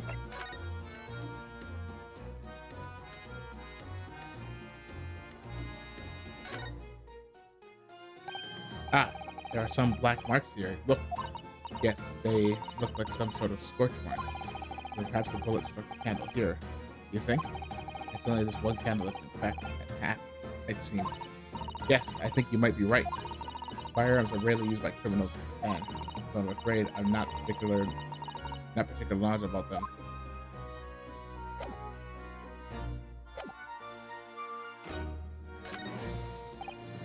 Excuse me. If you're looking down on us from the great beyond, Inspector, don't worry, we'll look after the things at the yard. I've entered into some deep thoughts there.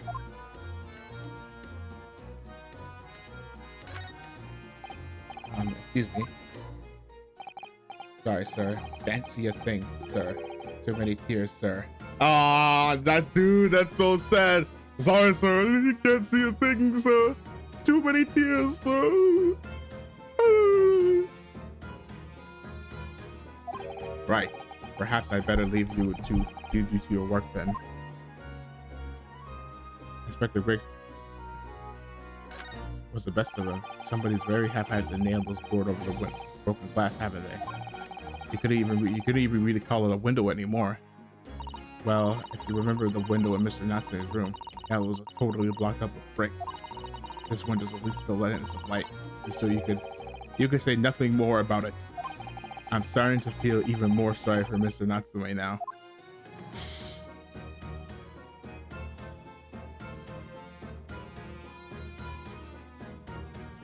Oh. So I suppose this is where the victim. That's right. That's right. The rope is laid around the body to show exactly how it was found. Poor Inspector Gregson himself has already been taken away. And would probably be under Dr. Sykes' scalpel by now, if not for what happened last week. For the sake of the rope, it was here that the inspector was curled up in a ball.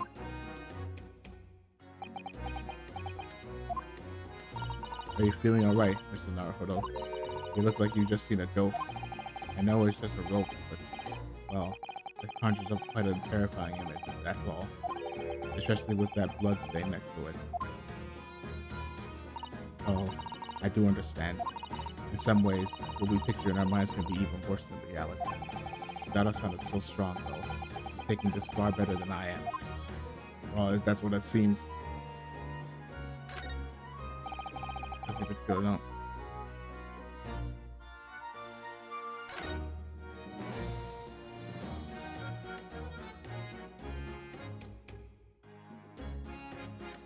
Oh, you know what? We can talk to Gina.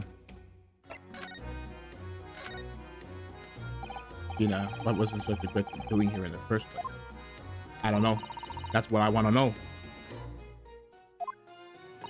It's what? Half a year since I got out of the clink. That's when I decided to give up me diving and become a detective instead. Oh yes, Mr. Stone twisted the inspector's arm to agree to take you on as an apprentice, didn't he? Something like that, I think. Anyway, the point is, I didn't really know much about the boss till then. But it turns out, he's a bit of a legend at the yard. Goodness, really? They say he managed to solve some really tricky case, just like that. He did. Hey, you know what it's gonna be? I have to guarantee you it's gonna be the professor case. You're gonna say, oh yeah, it's something called like the professor or something like that.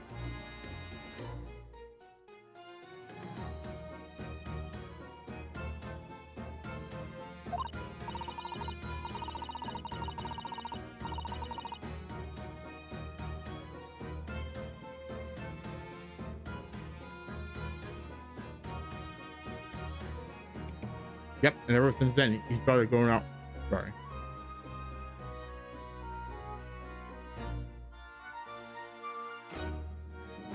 Yep, and ever since then, he started going out on all sorts of investigations, but always on his own. No one else at the yard even knows what applications he's working on are, apparently. That's not how it's supposed to be work, is it?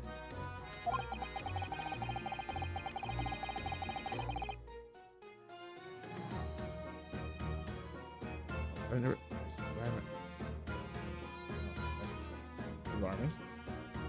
That's alarming. Oh, I thought I finished it. So that's what the legendary inspector was doing. So what's the legendary inspector doing in a dingy little room like this?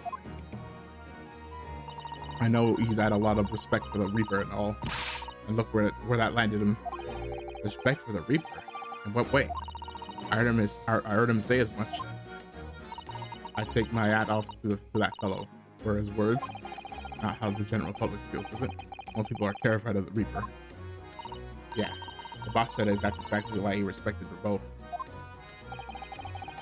I didn't realize Gregson had the Reaper in quite such high regard. He said something else to me and all, that I didn't need to worry about the Reaper, because he only goes after people who are bad. I did kind of set my mind at ease. It did kind of set my mind at ease when he said that. Right.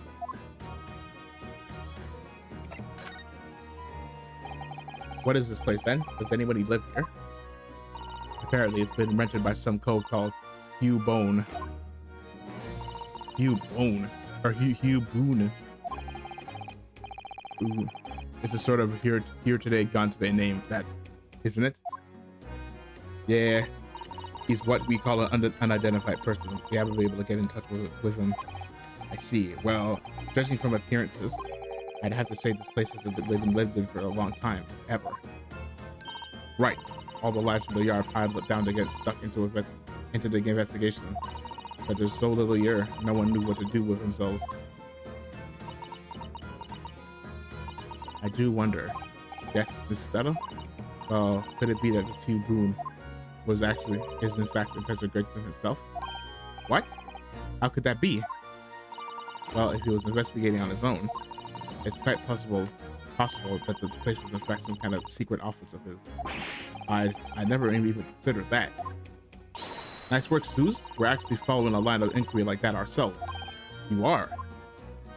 If you look around the room, you'll see there's a few things that hint at it. We should really investigate this place in detail. No, the notes. I see that's where the poor inspector was found. Over there. Yeah, that's right. They said there was a single bullet what did him in. Apparently the bullet went right through him and struck the candle tree on the wall. Oh yes, it's blown off. It's blown on one of the candles it's blown on one of the candles apart apparently. And the gun used is there on the floor. It's the Reaper, isn't it? No denying that. What? Really? How do you know that? Take it easy. I don't know what to do with myself when you stare at me with them big wide eyes, them big old eyes. And I'm only saying what I've heard. I don't know much about guns myself, but there's some bigwig lawman or whatever who said so. Why don't you ask him? A bigwig lawman. Oh, it's Sting. We gotta go back and ask him about the gun. Anyway, Fresno Street runs along under that window over there. There were some street sellers just outside where the gunshot. Oh, but I don't recall seeing anybody outside. Yeah, they've all been taken down to the yard for questioning. That's right. We're talking about the yard's legendary inspector here. After all, they'll be getting a grilling. Do you think we might be able to speak with those street sellers ourselves? I doubt it. The lads at the yard will just want to know what you're stupid up for, and you'd be up for a grilling. The lads at the yard will just want to know what you're stupid up for, and you'll be up for a grilling and all. Yeah. So, yep, can't interview him. Yeah, that's par for the course. Come on, man. Yeah. Hey, what's this? Tina, what do you make of this? What is that? Evidence? worked out something happened, have you? Oh, no, not exactly. I ain't been long enough in the job to get all this deduction business yet. But I'm sure I'm gonna get the person who what did this to the boss. Okay?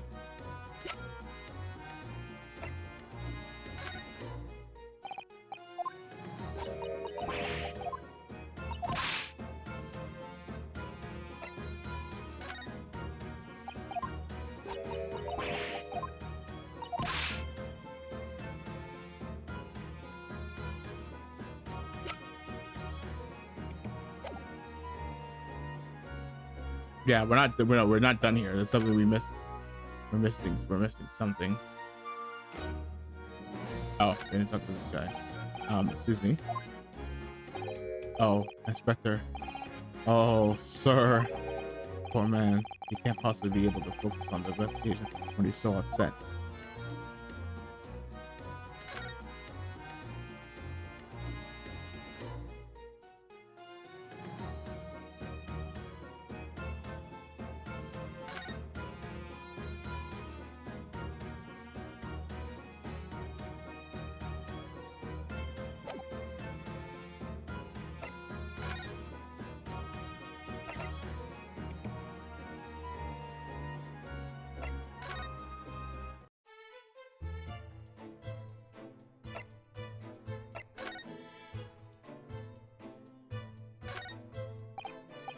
But we have an opportunity here now while the governor is away. Mr. Naruhodo, you could be in prison if you were caught. That's a good point. Perhaps not then. Okay, so not him. Some lawman.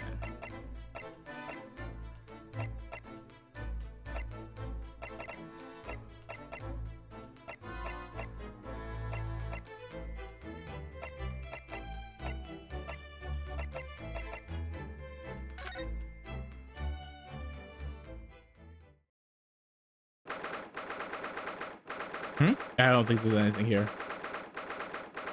Chief Justice's office. You've made good time. I took an express train back to London. Huh? I can hear Lord Strongheart. Can you? Yes, it sounds as though he's talking to someone. Has everything in place? I had a private compartment on the train so I could check all the paperwork. It's Kazuma-sama.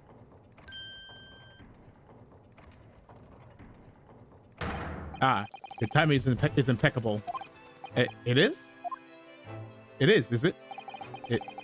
No doubt you've heard the sickening news about the Reaper's latest devilry. Yes. I'm sure you don't believe it, of course, though, Lord Strongheart.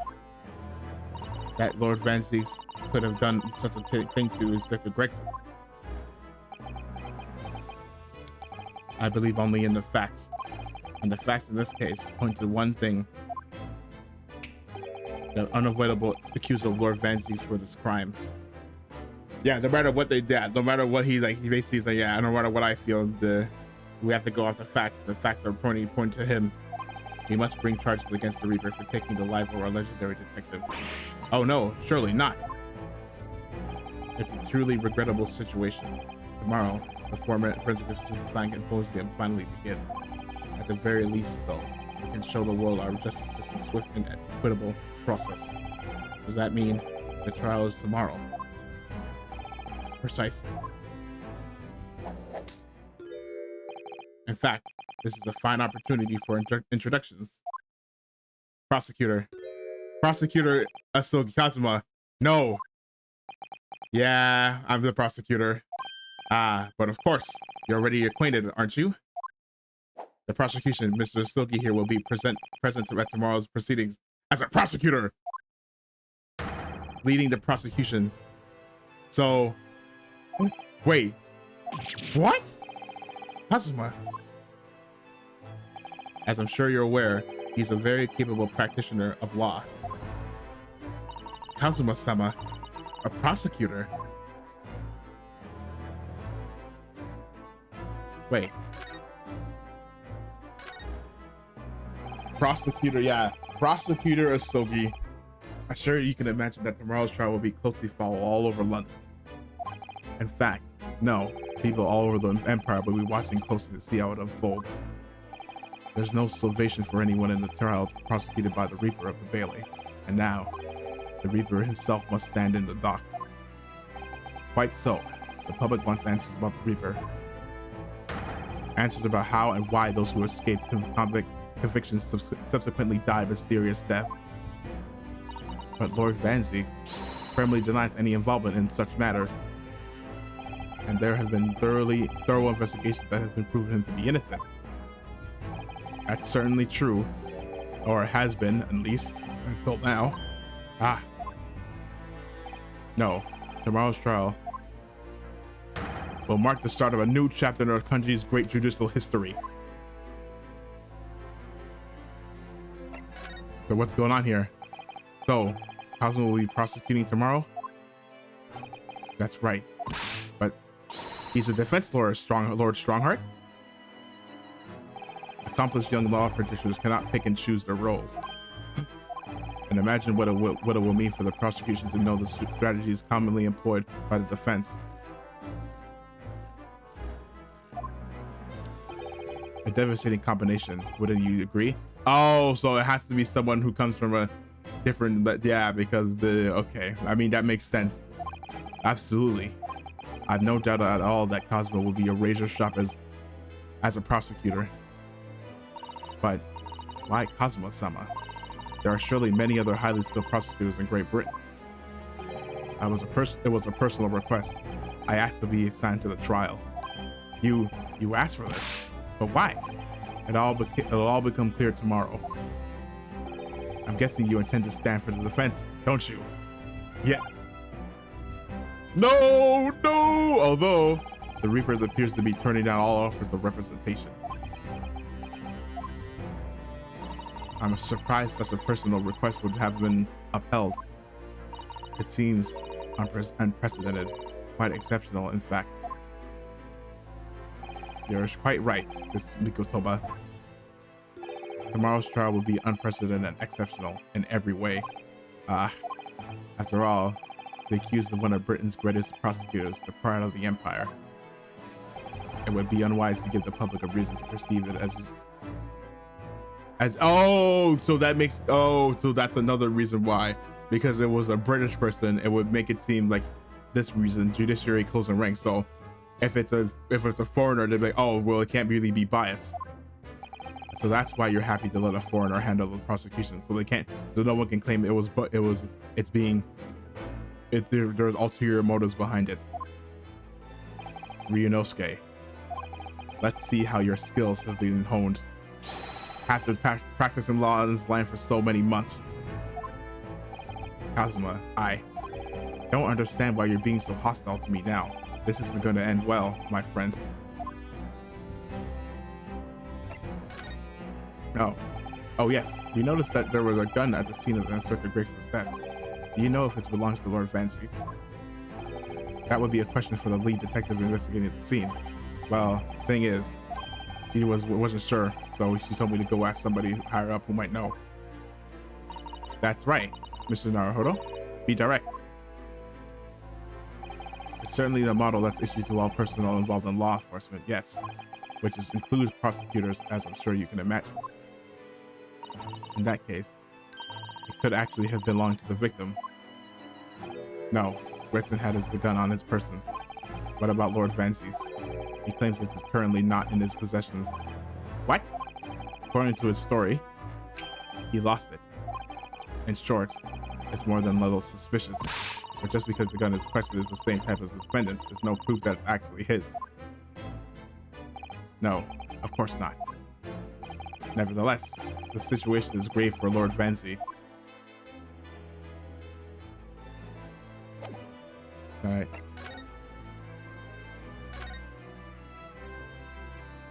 I'm sorry for all the worry I've caused you, but it'll be alright now. Has your memory completely returned? Yes, completely. I remember everything, including what I was coming here to do. Right. Kazuma-sama, I can't tell you how happy I am to see you alive and well like this. But How did you come to be here in London when you were suffering from amnesia? It was the voice. This past year, I've been hearing it in my head constantly, saying the same thing over and over. Go to London. That's where your destiny awaits. It was that voice that guided me here to London. I'm so sorry for what's happened. Anyway, my memory might have returned to me, but there's something that won't return to the way it was before. Huh? What do you mean? I'm a prosecutor now, so I'm sure our paths will cross again very soon. No, he's like, oh, we gotta be, we're not homeboys anymore. It's like, no. It doesn't look like we're gonna glean much more here. Well, thank you very much, Lord Strongheart. Remember, tomorrow's trial will go down in our empire's history. There's much you could learn from the public gallery.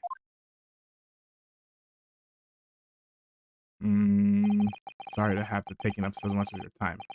We'll see ourselves out. Hold it! Before you go, Ryunosuke. Oh, what is it, Kazuma? I just wanted to thank you. Kazuma-sama? What? You took my determination to heart and brought it with you over to the ocean in my stead. And you carried out my roles to perfection. Huh? You always were intent on studying British law in order to change our own justice system. It was your dream, and Mr. Naruhodo didn't want that to die with you. Yes, but I had another purpose for coming here. Oh. I actually have a favor to ask. Which is this trial I'll be prosecuting tomorrow. I'd like you to be there to see how it ends. Right in front of me. As defense. Oh, right in front of me as the defense counsel. Huh? What? Why is that? What's this all about? I know you have what it takes. I know you have what it takes. But Lord Fancies would never put his fate in my hands. On the contrary, he recognizes your talent. He does. It's not easy to see behind the facade sometimes. Here, have a look at this. Oh, Gregson and Clint. That's Lord Fancies and Inspector Gregson and his older brother Clint. In a photo that must have been taken some time ago by the look of it. And who's the third person? Obviously it's Clint. It was displayed very prominently in the detective's office. In Gregson's office, you mean? There are courtyard threats.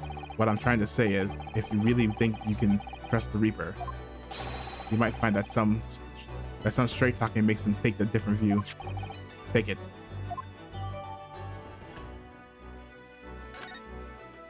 This is the plan to tear it up. I don't understand. Why are you giving me this? Just hurry, Ryunosuke. Visiting hours at the prison are almost over. What are you doing, Kazuma? No, he has a plan too. That's why he wanted us. This is also why he wanted us to come. I think it was always his plan to go to prosecution.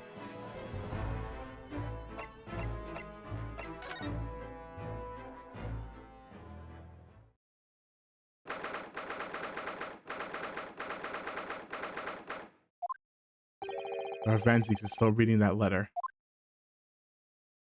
We've been gone quite some time, though. Either he's an incredibly slow reader, or it's an incredibly long letter. I might even be able to read English faster than he can. Don't insult me. It's like, don't insult me. It was intending to ignore you entirely before you insulted me, but I can't turn a deaf ear to such an insulting Nipponese. Oh, sorry. I didn't think you'd hear that. I had the case notes brought to me in secret. I was reading them to pass the time. Yes, we heard that your trial is set for tomorrow, which is none of your business. So, have you found a lawyer? How many times must I reiterate the same thing? This has nothing to do with you. In other words, no. We were just talking to Lord Stronger, and The prosecutor for your trial has been decided. I'd expect nothing less, though I have no idea who it is. It's going to be Kazuma Asogi. Huh? Asogi? That made the color drain from his face. Well then. It seems I'm going to have to engage in conversation with you again after all. Asogi. 10 years ago, my older brother, who was the director of prosecutions at the time, was murdered. And the killer, as you know, was a visiting student from the Far East. Genshin, is not a single day goes by when I don't curse the name Asogi. Genshin Asogi was Kazuma-sama's father. So what cruel twist of fate is this now? 10 years later, the man's son is to crucify me in some kangaroo court? I still don't understand why Lord Strongheart apprenticed Kazuma to you. It's what he does. No doubt he knew of the young man's true identity from the outset. But why? But what could he have been hoping to achieve? And let's not forget that it was only 8 days ago that Kazuma recovered his amnesia. Why would Lord Strongheart assign this trial to somebody like that? Asogi. That name is the very epitome. Sorry, I did it unironic. Epitome of my bane. I said it, the epitome by phrase. Epitome of my bane. The bane that is you, Nipponese. Right, your hatred of all us Japanese racists. The Nipponese bane. I'd only just been appointed as a prosecutor when it happened 10 years ago. My brother Clint, the director of prosecutors, was hunting down a mass murderer, the so-called Professor, the Hound of the Baskervilles. Assigned to the investigation as his partner was a certain visiting student dispatched from Scotland Yard. Oh! Who was it? Was it the judge, Jigoku? And that was Genshin Asogi. Exactly. I developed a deep respect for the man. He seemed noble-minded and chivalrous in the next extreme to me. But none of us saw the true nature of the man. So I lost everything when it happened. My esteemed brother, the people I believed in, and any semblance of right prevailing over wrong. Oh, how awful. To avenge my brother, I prosecuted Asogi's trial. It wouldn't ordinarily have been allowed, but I beleaguered the scribe prosecutor until he consented. What do you mean by the scribe prosecutor? The man in charge of the professor case inquiry, Lord Mael Strong. Lord Mael Strongheart. Wait, what? Lord Strongheart?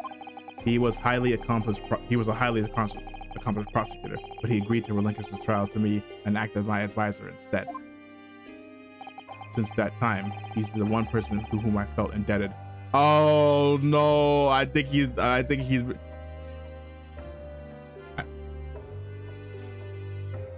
oh no, I think he's been pulling the strings too. Oh no. I'm sure he must have seen your zeal for the case and recognized your potential as a prosecutor. No, I don't think that was it. He probably doesn't think that anymore. Anyway, time passed, but then earlier this year, who should arrive in London but you? Ah, and of all things, as a lawyer, I felt your animosity the first time I ever faced you in the courtroom. Your obvious deep loathing for us Japanese. I kept telling myself it was illogical. But for so many years, that hatred had festered inside me. I could no longer control it. I can understand why. Now I know the history. But in the same way that I've long felt the Nipponese to be bane of my life, the Kazuma Asogi, I am the bane of his. The Reaper who sent his father to the gallows. He's looking for revenge, and he intends to take it in court tomorrow.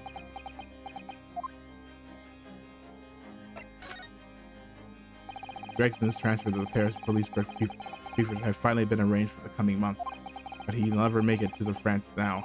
It's a tragedy. Oh yes, come to think of it, he did mention something about that, didn't he? I wonder, does it happen often? Being traveled internationally, I mean. It's the first time I've ever encountered it. Oh, the Paris police was welcoming an English detective is almost inconceivable. I can't imagine what kind of magic Gregson must have worked to put that arrangement in place. It sounds like that mystery has even the Reaper perplexed. I'm afraid to say that we're never very ignorant about Investor Gregson's standing. We hear that he was considered something of a legend at the Scotland Yard. Again, it was 10 years ago that he first made a name for himself. Oh, let me guess, in the professor case, by uncovering a decisive piece of evidence that exposed the professor's identity. If it wasn't for Gregson's singular approach to the case, the discovery would have never been made. Oh, what sort of approach? After my brother's life was taken, the inspector pushed for a full autopsy. Oh my, 10 years ago. Why is that so surprising? Autopsy was considered a desecration of the body at the time and rarely performed. My brother was of course a noble. That made the idea of it even more unthinkable. But something Gregson had dug up in his investigations made him determine it was necessary. His powerful conviction somehow influenced the House of Lords, and as a result, I could avenge my brother's death. So, you must have had a great confidence in the inspector's abilities then. And it's even more inconceivable that you would have taken his life. I don't have confidence in anyone. Oh. And I'm sure Gregson felt the same way. I have no doubt he thought of me as only as the ominous Reaper, just like the rest of London. What really went on between Lord Vancy and Gregson, I wonder? What was the true nature of the relationship? Well, we know that's not true. Hold on, let's get the. Actually, let's save it. Let's save it for last. It's the juiciest bit of information. Well, like second juiciest bit of information. About the gun used to shoot the inspector that was found at the scene. Ah, yes, that's not mine. Really? Because common opinion seems to be that it is. What do you expect me to say to that? Lord Strongheart informs us that you claim to have misplaced your firearm. As embarrassing as that is, I'm afraid it's true. When did you lose it then? That, I don't know. Oh. It was issued with a revolver when I first became a prosecutor 10 years ago. He must have stowed it away somewhere, I suppose. Or left it somewhere, perhaps. So basically he hasn't looked in at, he hasn't used it or touched it since he became a prosecutor.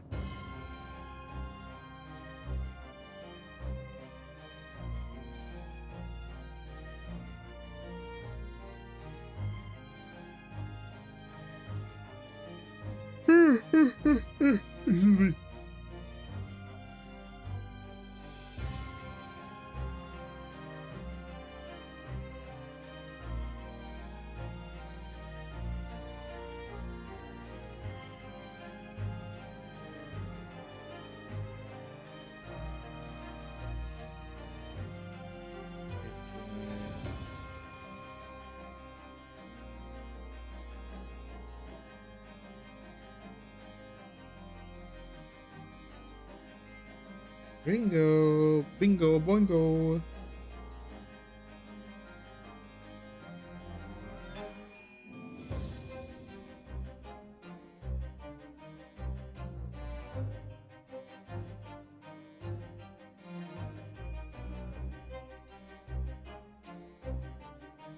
Okay, sorry. You have something in common with Lord Vansix after all, Mr. Naruhodo. Talent for misplacing things. No, this has nothing to do with me. Don't drag me into it. Don't make the mistake of associating me with this Nipponese. Oh dear. The rift is very wide, isn't it? So it's not decisive evidence, clearly. But it doesn't look good, that's for sure. Okay, then we present the picture. He had this, Gregson had this on his desk. He said he didn't care about you, or Vansix. we came by this old photograph. Huh? Where did you get that? It was taken when I became a qualified prosecutor. It's almost unbelievable. I assumed it was long lost. Is the man on the left there? Yes, that's my brother, Clint. These are the Greggses. They had to be, really. Apparently, this picture was prominently displayed in Greg's office. He had a deep respect for you, you know. Were you aware of that? Respect? That's nonsense. No, we've heard someone attest to it very clearly, answered Gina Lestrade, no less. Well, maybe once, yes, there was a time things were like that. We were brothers in arms, joyfully discussing the future of justice and other such lofty subject matter. That was a nice glimpse of the past. Thank you. I feel as though I've got a nice glimpse of the past then too. There was a glimmer of light in his eyes, a brief twinkle, and an insight to the true nature of this man known to all as the Stone Cold Reaper of the Bailey.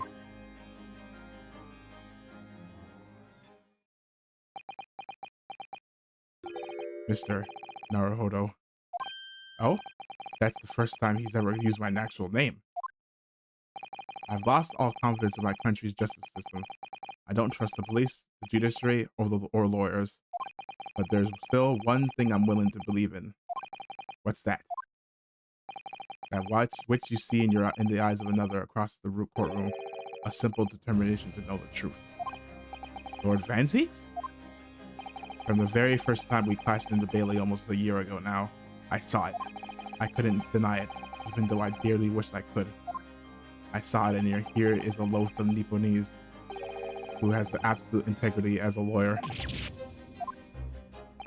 There are only two other men I've known him with that same look in their eyes. My brother, Clint, and Genshin Asogi. The man he idolized and the man who betrayed his trust. So yeah, you can either be someone like his brother or someone... When you showed me that photograph just now, it reminded me. You mean this photograph? Back then, I was able to laugh. I was free of the shackles of mistrust that had plagued me now. I looked to the future with hope. Since then, I protected myself against betrayal by refusing to trust anyone. But at times, the mire into which I've sunk makes it almost impossible to breathe. I'm so sorry. So, Mr. Naruhodo, I want to believe in that look in your eyes. I need to believe in it. In tomorrow's trial, will you advocate for me?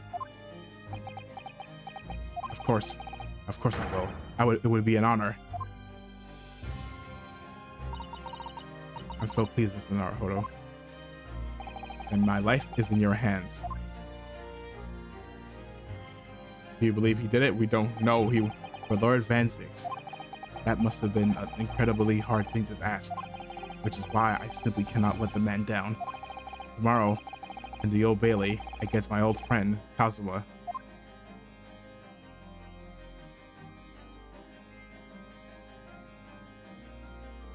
We continue. Oh, holy, it's going down.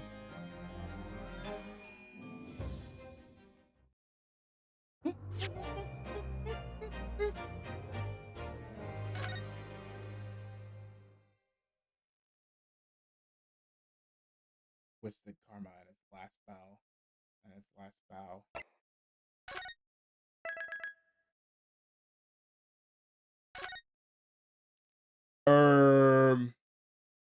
I think that's gonna be it for today. Because I said, the last stream, and it still went on for 4 hours in the last stream. But yeah, last two streams have been kind of longer than I wanted to go. But I was kind of hooked, so doesn't really matter that much. But